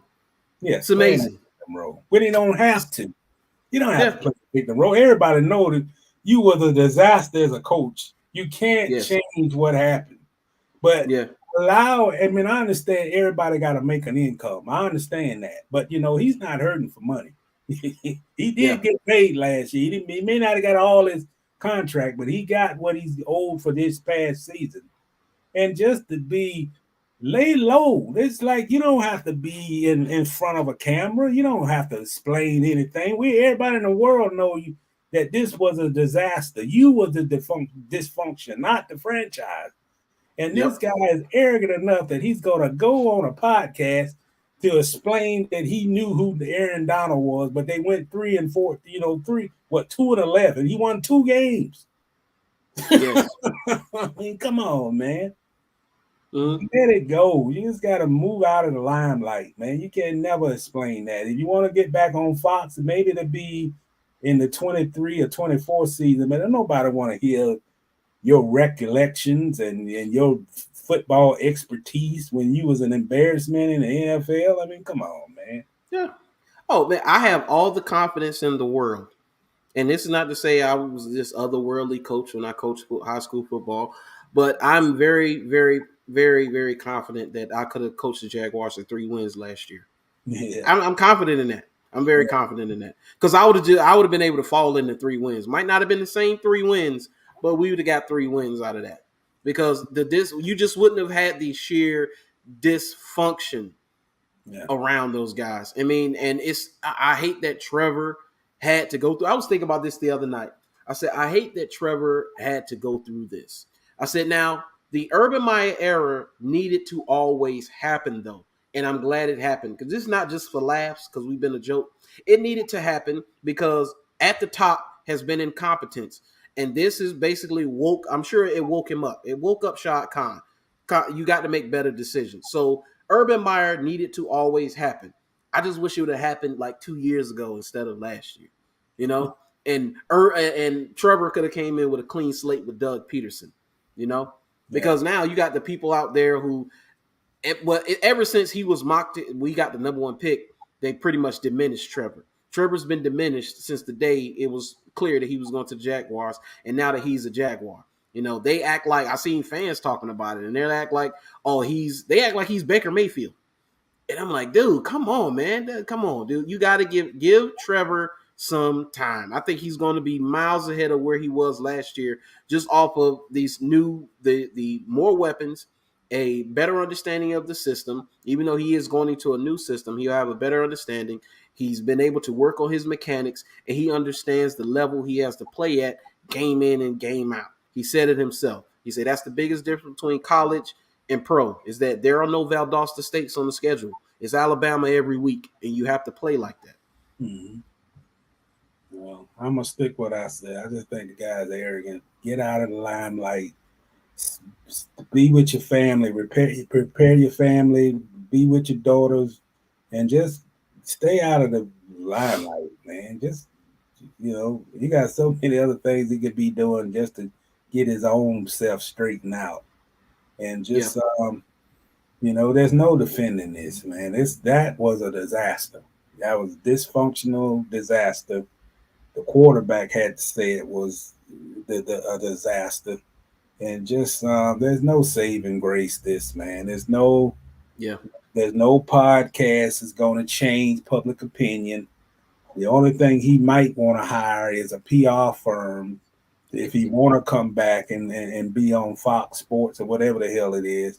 But he's done, man. It's just like, I'm almost to the point I can't even write any more stories about this guy. I mean, it's just like a retread of the same old. And who cares if he defend himself? What he can't defend is, as you said, he wasted a year of a franchise quarterback. The team went 2-11 before he got fired. It was dissension going on in the organization. People worked there. The regular people like me and you were scared of this guy. This guy had too much power in that organization. And, I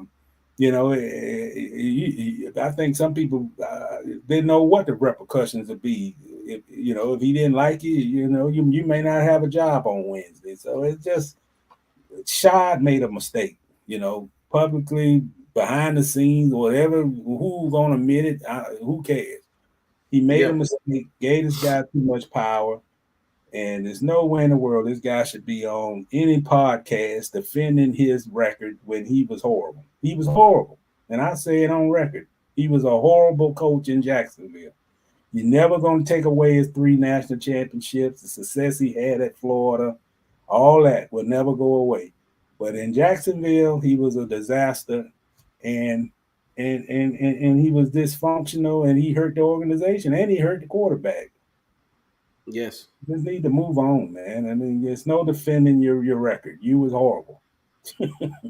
Absolutely horrible, man. So it's, and it is what it is. So but we're gonna move on from Mr. Urban and talk about I seen Cam Robinson signed this franchise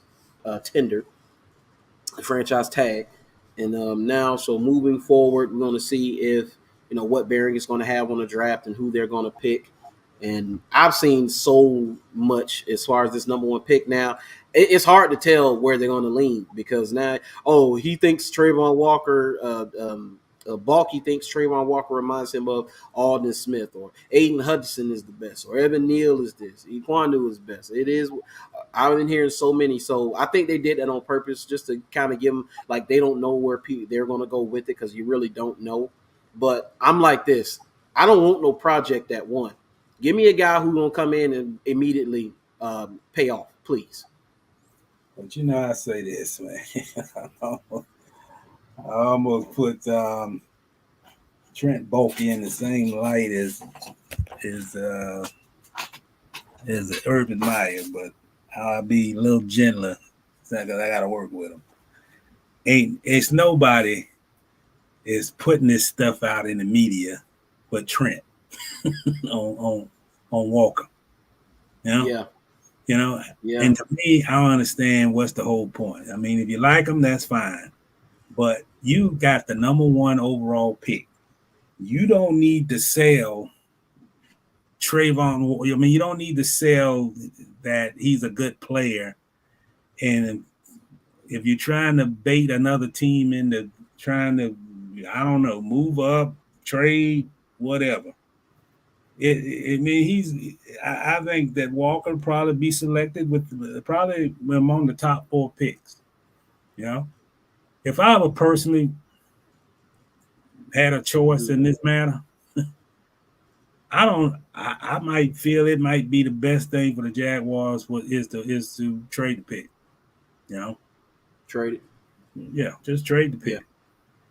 Yeah. I think we live in the NFL world or something where I guess it's ungodly or out of the norm to draft a wide receiver number one. I don't know what it is, but I know that the Jets got Johnson was a number one pick. Yeah, Keyshawn. Yep. But I guess we live in an age now that it's unheard of the draft of receiver number one. There's nobody on the board. Even the kid from Ohio State would be worthy of a number one pick as a receiver. So I think, it's good to have an edge rusher, Yeah.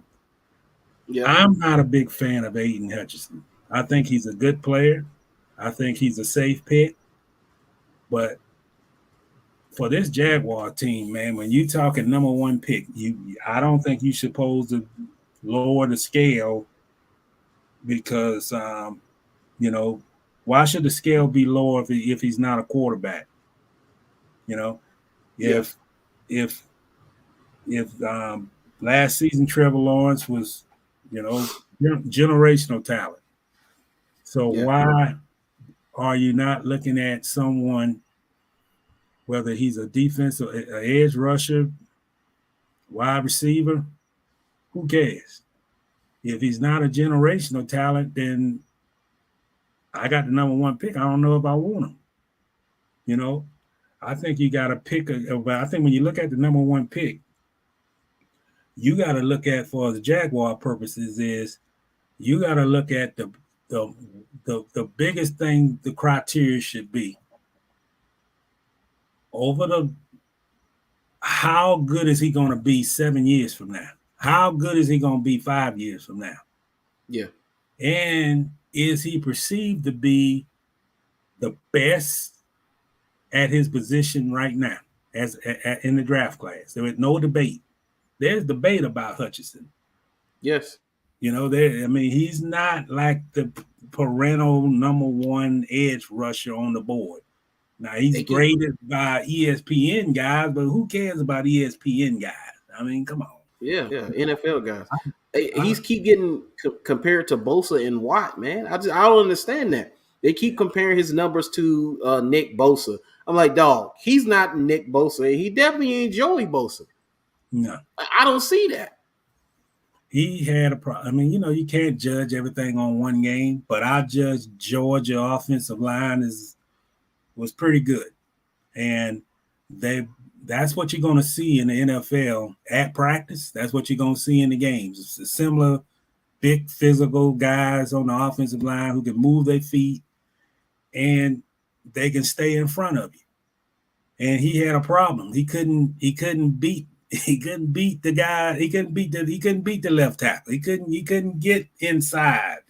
He didn't need to get chipped. He wasn't double teamed.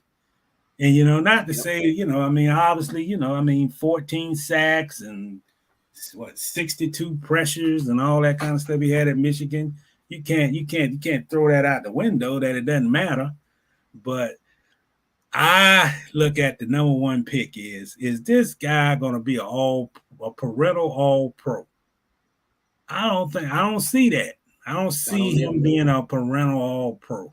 It's hard to predict, but if I'm going to spend a number one pick on him and I'm going to keep the pick, that's what I'm looking for. I'm not looking for something like, I don't want to, Josh Allen good, but Josh Allen hadn't he hadn't played like a 7th overall pick, in my opinion.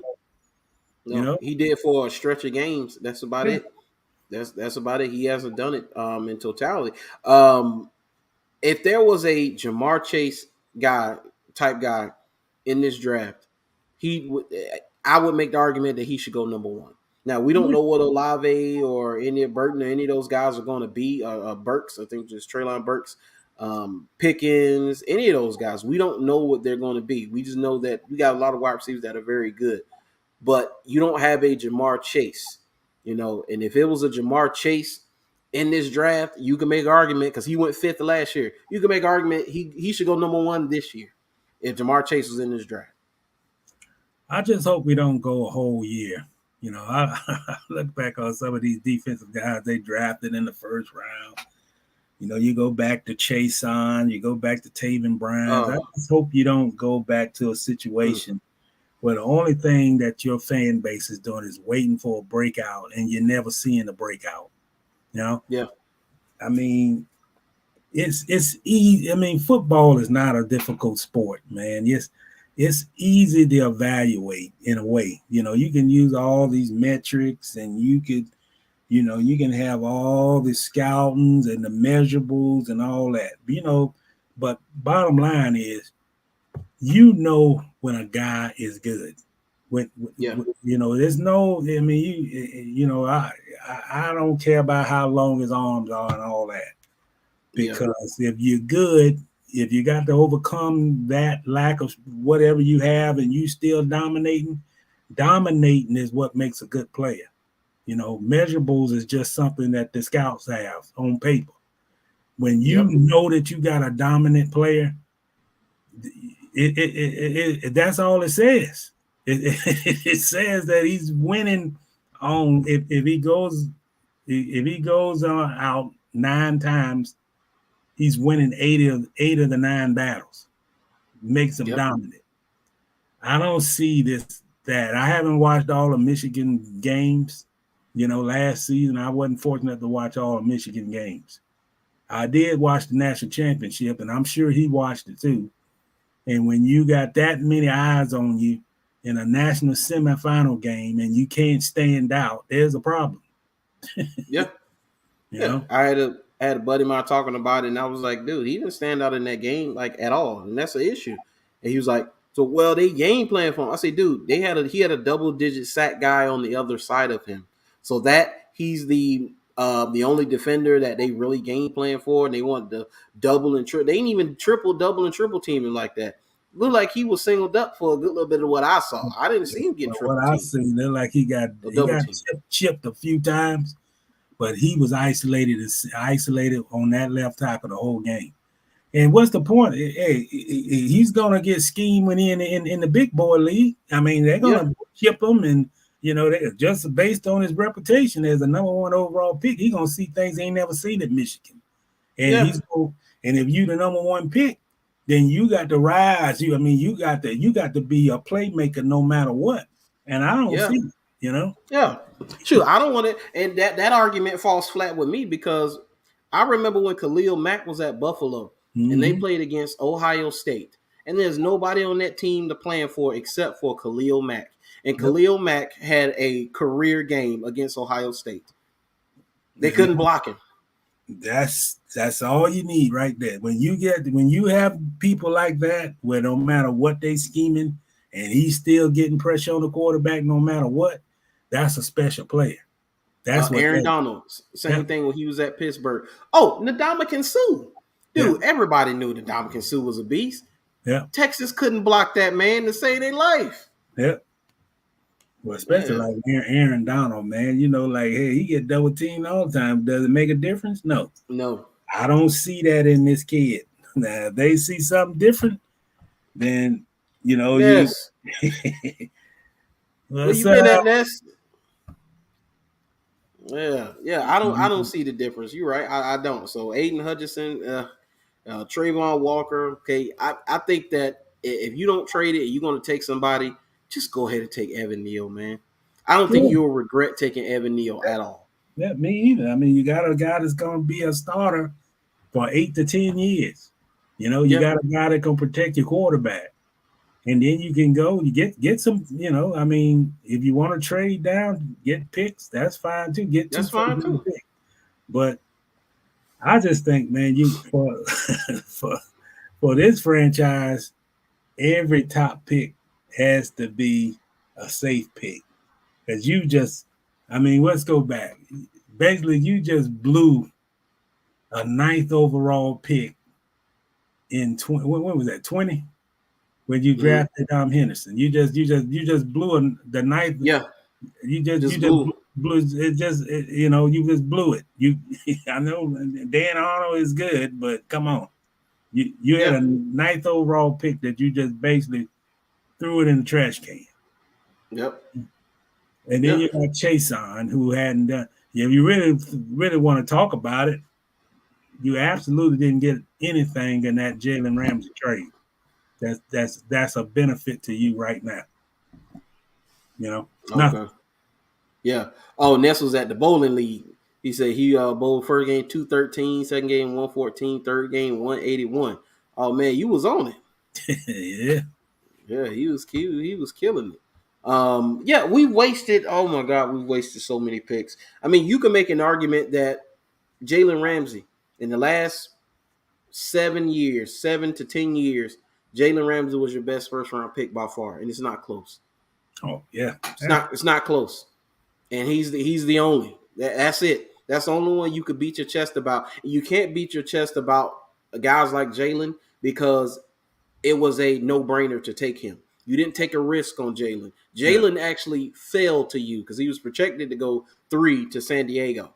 And then if he fell from San Diego at 3, Dallas had major interest, but they ended up taking Zeke. So he fell to you. Yeah. And it's kind of the same with Josh Allen. Josh Allen should have went because who was it? Cleveland Farrell who went before him. I think 4th overall to the Raiders. Yeah. He should have went before Cleveland Farrell. Yeah. So he fell to you.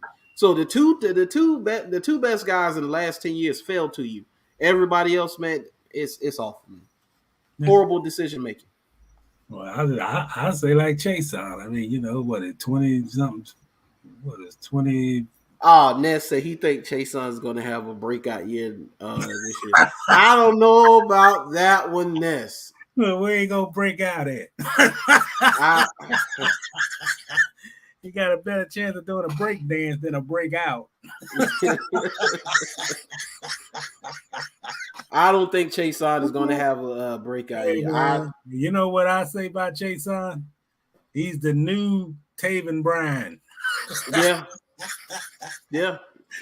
Go pretty back and watch the tape. He's another guy. Yeah, okay, I'm gonna pursue hard off the edge, and then the running back is right next to me, but I'm pursuing to get the quarterback, but I'm allowed the running back to run right beside me, and I can't tackle him. I rest my case.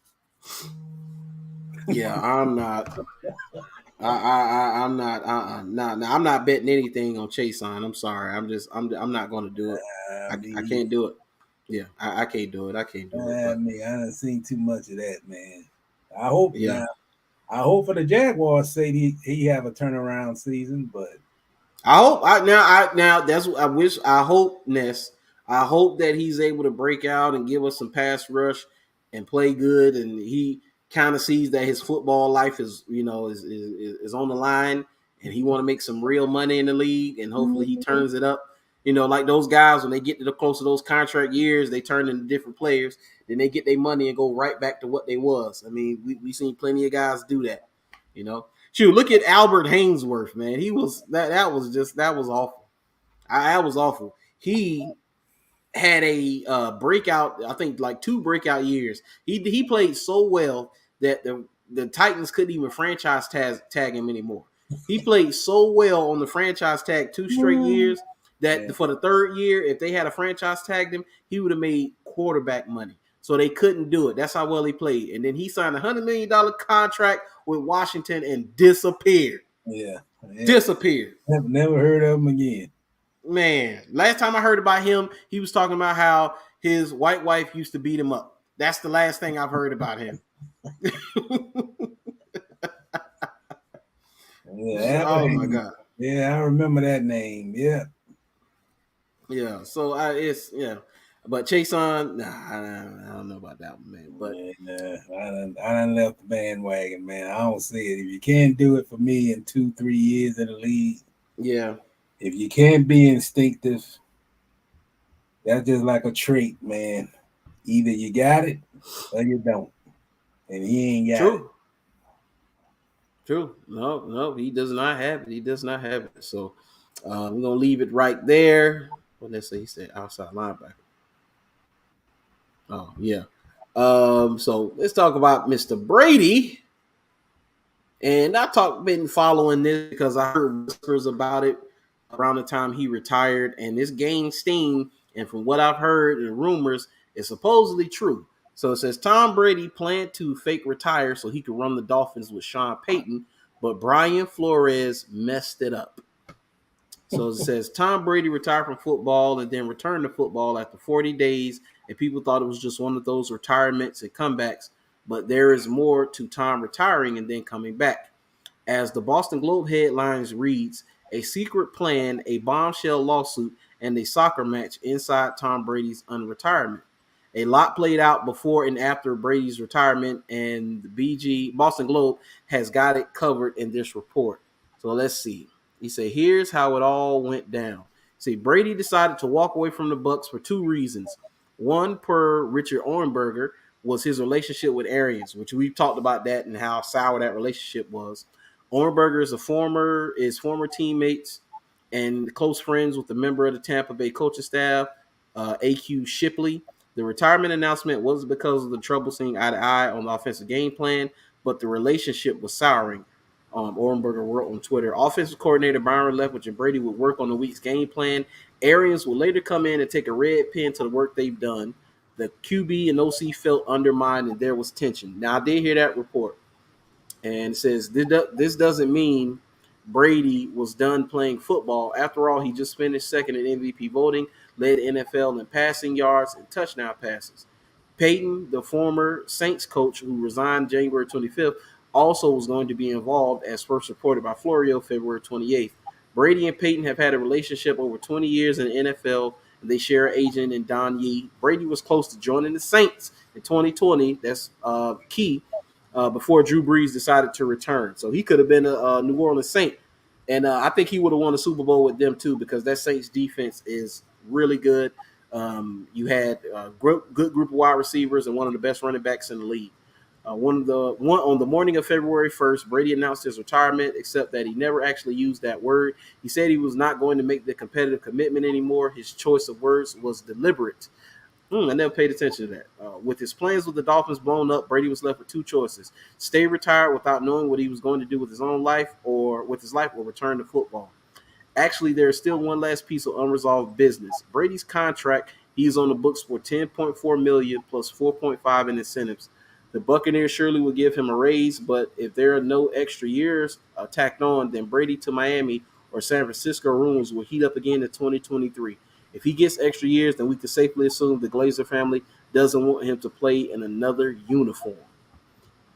So, what do you think of all of that? Because that pieced together a good little bit for me. It puts some credibility on what was told, because the people who reported this were called crazy. That's not true. Now that they have actual receipts, it's making a lot of sense to me. Well, I say this: Boston Globe reported. I believe it. Yeah, I mean, they're pretty reputable and good newspaper, and I think a lot of this problem with Brady, I think him and Arians got into a point where they, somebody had to go. It wasn't going to be Brady, not if he came back. yeah, And I think the relationship soured, and and there probably is some truth that he was plotting strategy, and he's probably talking a little sideways, probably with probably. Yeah, probably communicating with 2 or 3 teams at the same time while he was retired, which is yeah. his right. He's retired. He wasn't under. Well, Contract. I guess you say he wasn't under contract, but He was retired. I think he was plotting. I say this. I don't think I don't think he's ever seriously was going to leave the game. In my opinion, even though he retired, Mm-hmm.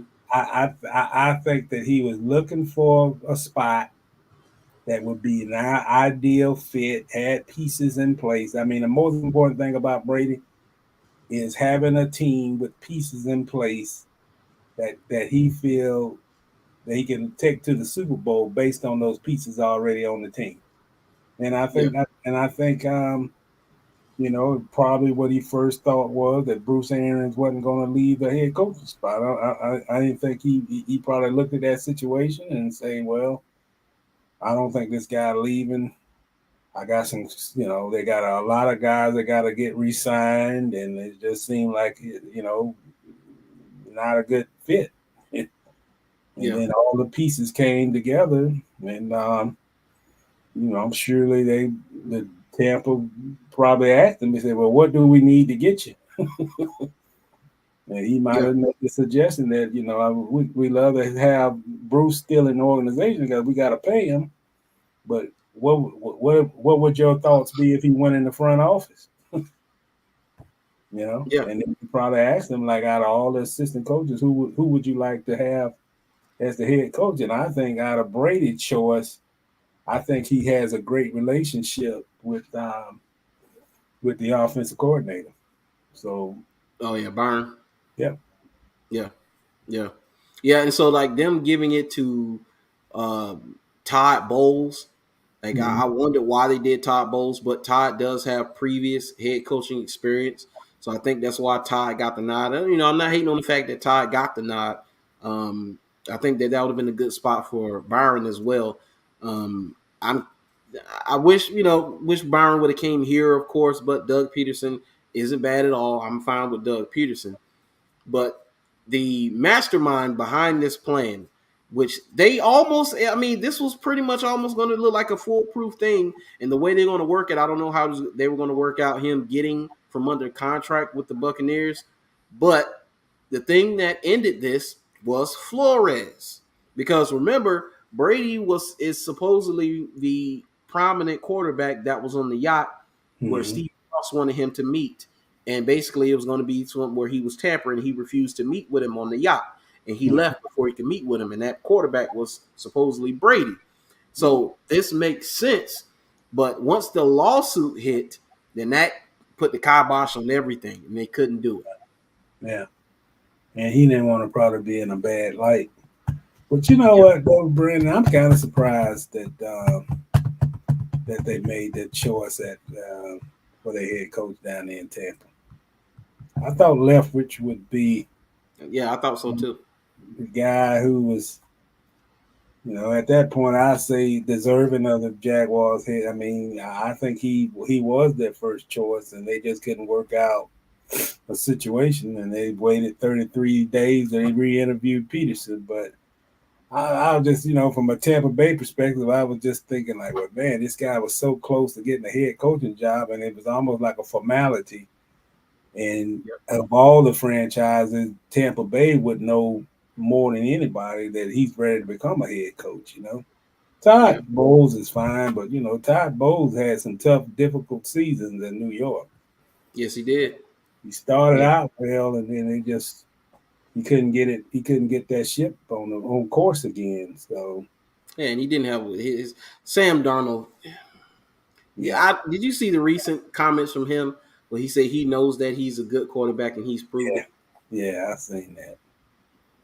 I want to know what world he lives in. He doesn't live on Earth. He has to live on after Earth or before Earth or something like that. Because, dude, really?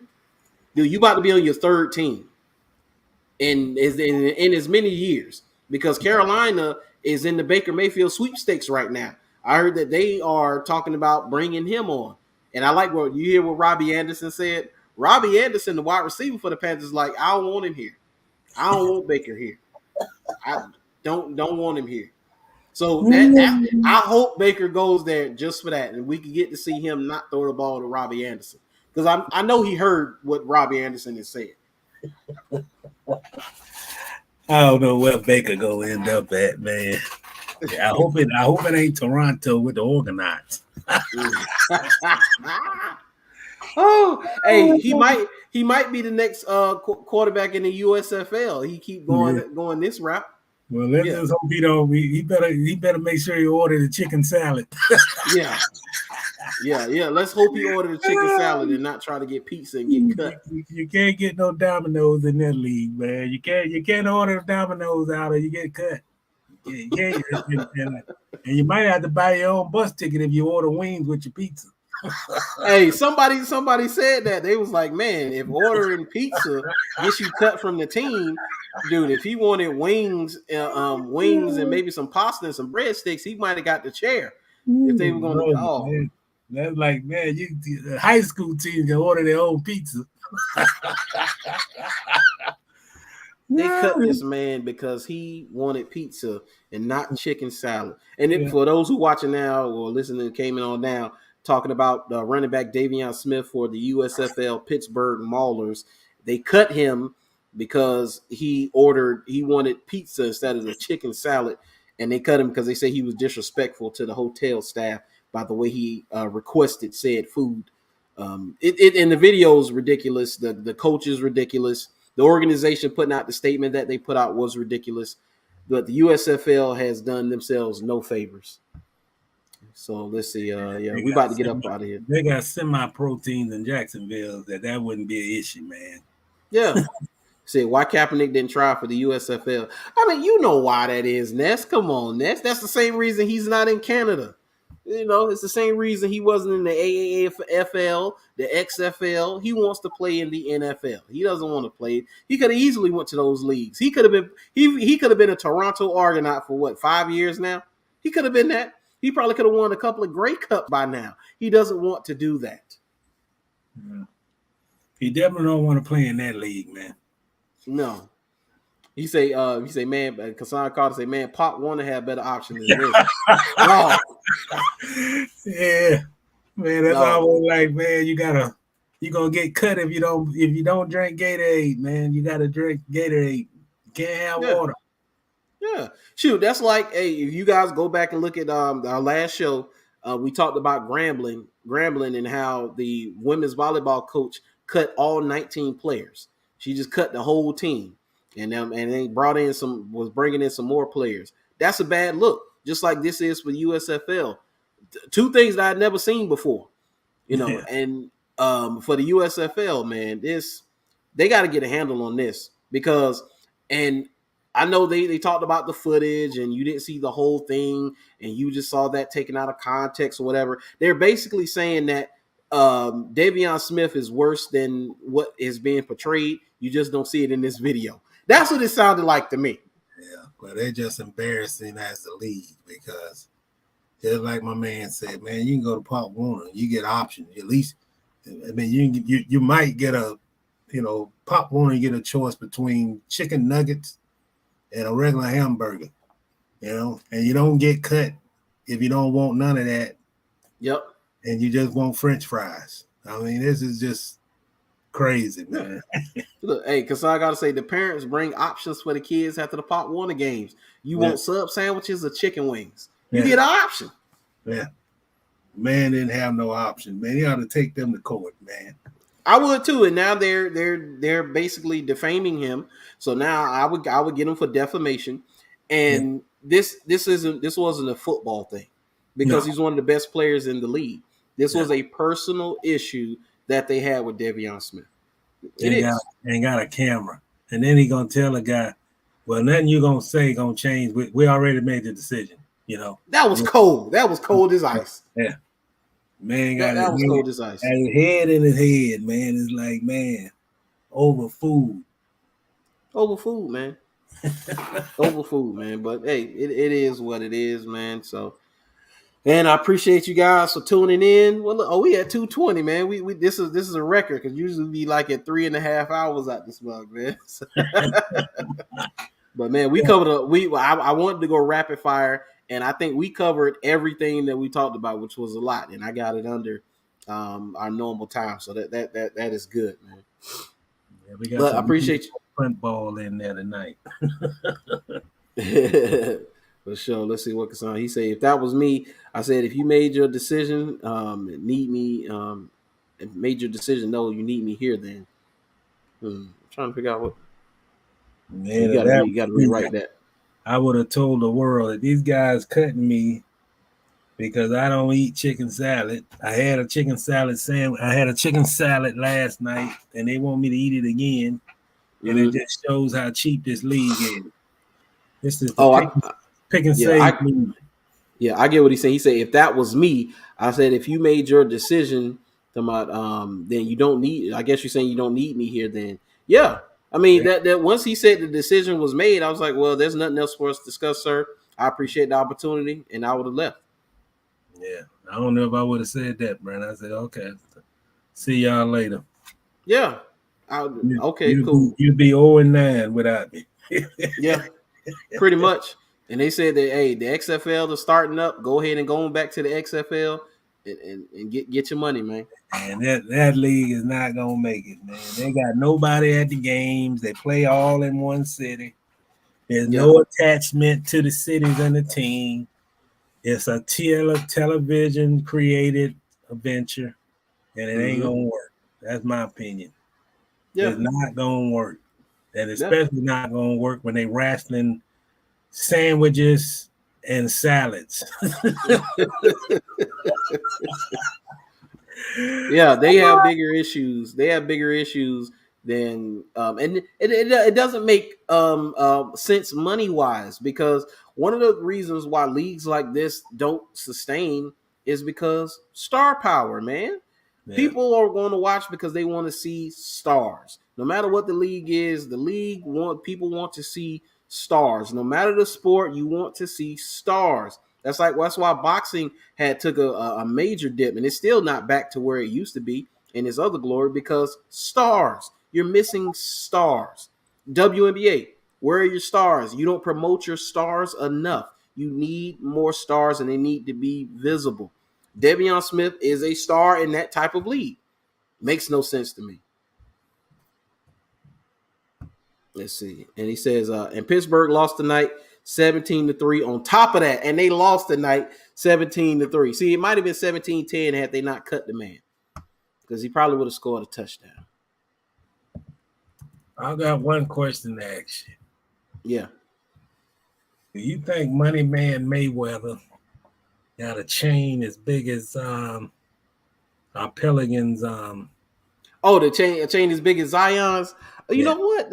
That's worth looking up, because I've seen Floyd Mayweather iced out now. I've seen him iced out, but I don't think I've ever seen him. I don't think I've seen iced out. I don't think I've seen one that big. Let's see. I don't think oh man, but I see. Oh man, never mind. Hold on. Let's go ahead and share these. He got him beat. He got Zion beat. I'm gonna pull Zion back up for y'all so y'all see Zion. But dude, we got to see that. Dude, look at that right there. Look at that right there. Where you going with that? Where you going with that on? Look at that right there. Oh yeah. Zion ain't got that, man. He got like wait a minute. Now he got that 2 Zions on him, huh? Oh man, where you going? Right there, boo. Where are you going with all this on right here? Look at that. Utah, who is that? He got on the Utah jersey, man. Look at that. Look at him when he's out and about. All Look those at is Mayweather. Yeah, this is all Mayweather. All these are pictures of Mayweather. So he got Zion beat. Zion don't have Floyd Mayweather money. Nah. So this is a little different right here. This is a little different That right was here. like Fort Knox around his neck. Look at that. That's crazy. Look at that. That is insane. So let me show y'all Mr. Zion chain. Because we were poking fun at Zion's like you ain't even a basketball player no more, man. All you do all you are is a spectator now. Yeah. Let's see where he at. There he is. There he is. Look at that Zion chain right there. That rose gold mini manhole cover. You called it a rim. So he looked like a rim on the top. Rim. Yeah, you got some rims on there, man. On 23 inches, 26 inch. And that's a ridiculous on any level. Oh yeah, for sure. Well, sure. Now we roasted him up. You got to go back and look at our segment on Zion. We roasted him up very nicely. Like he on the He got Saturn around his neck, man. He got a planet.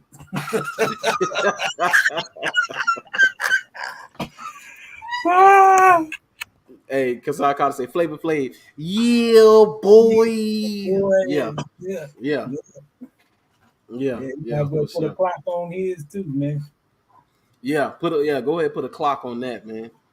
Man, I appreciate y'all for tuning in. This is another good episode, man. This was another really good one. Last week was good, but this one was really good. Well, a week before last was really good, man. But I appreciate y'all for tuning in. Make sure y'all like, share, and subscribe. Follow me on all of my social media. Follow Mr. Reid on Twitter, Jacksonville.com, Florida Times-Union. Any last thoughts, parting words, sir? No, man. I just wish, if I had that kind of money, I still wouldn't put it on that tie rim. Oh man, no tie hubcap. Man, I'd be too paranoid when I'm out and about, like to have stuff like that on. See, now Floyd Mayweather runs with the money team, so he can have jewelry like that. He got like 10 dudes, all huge, big dudes who are armed to the teeth. So you roll up on him, it's gonna be a bad day for you. Shoot, he was in Dubai. And these guys tried to they set his car on fire because they couldn't damage it. So they set it on fire because he rolls in like these bulletproof SUVs, So, he understands where he is. And he always carry like $100,000 in cash in a bag with him or something like that. So he understands. But Zion ain't got that type of money. Man, Zion he can't even get on the court, man. Mayweather undefeated. He deserved his chain. He ain't never lost a match yet. This Zion is just a highlight reel. 3 years, and we gonna get out of here. 3 years, 85 games, and he's made an average of $300,000 plus a game.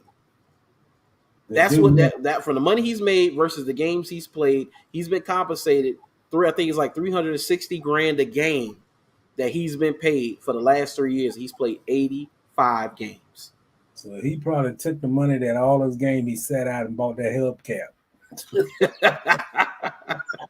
Yeah, for sure. And tell the Pelicans, see, this is the money you bought. This is what I used it on. Your money on me around my neck. Right, crazy, right, man. Crazy, man. But I appreciate y'all for tuning in once again. Hey, until next time, man, we will be back next week. Oh, no, later on this week. We'll be back later on this week, so check us out. But until next time, man, we are out of here. Peace out, y'all.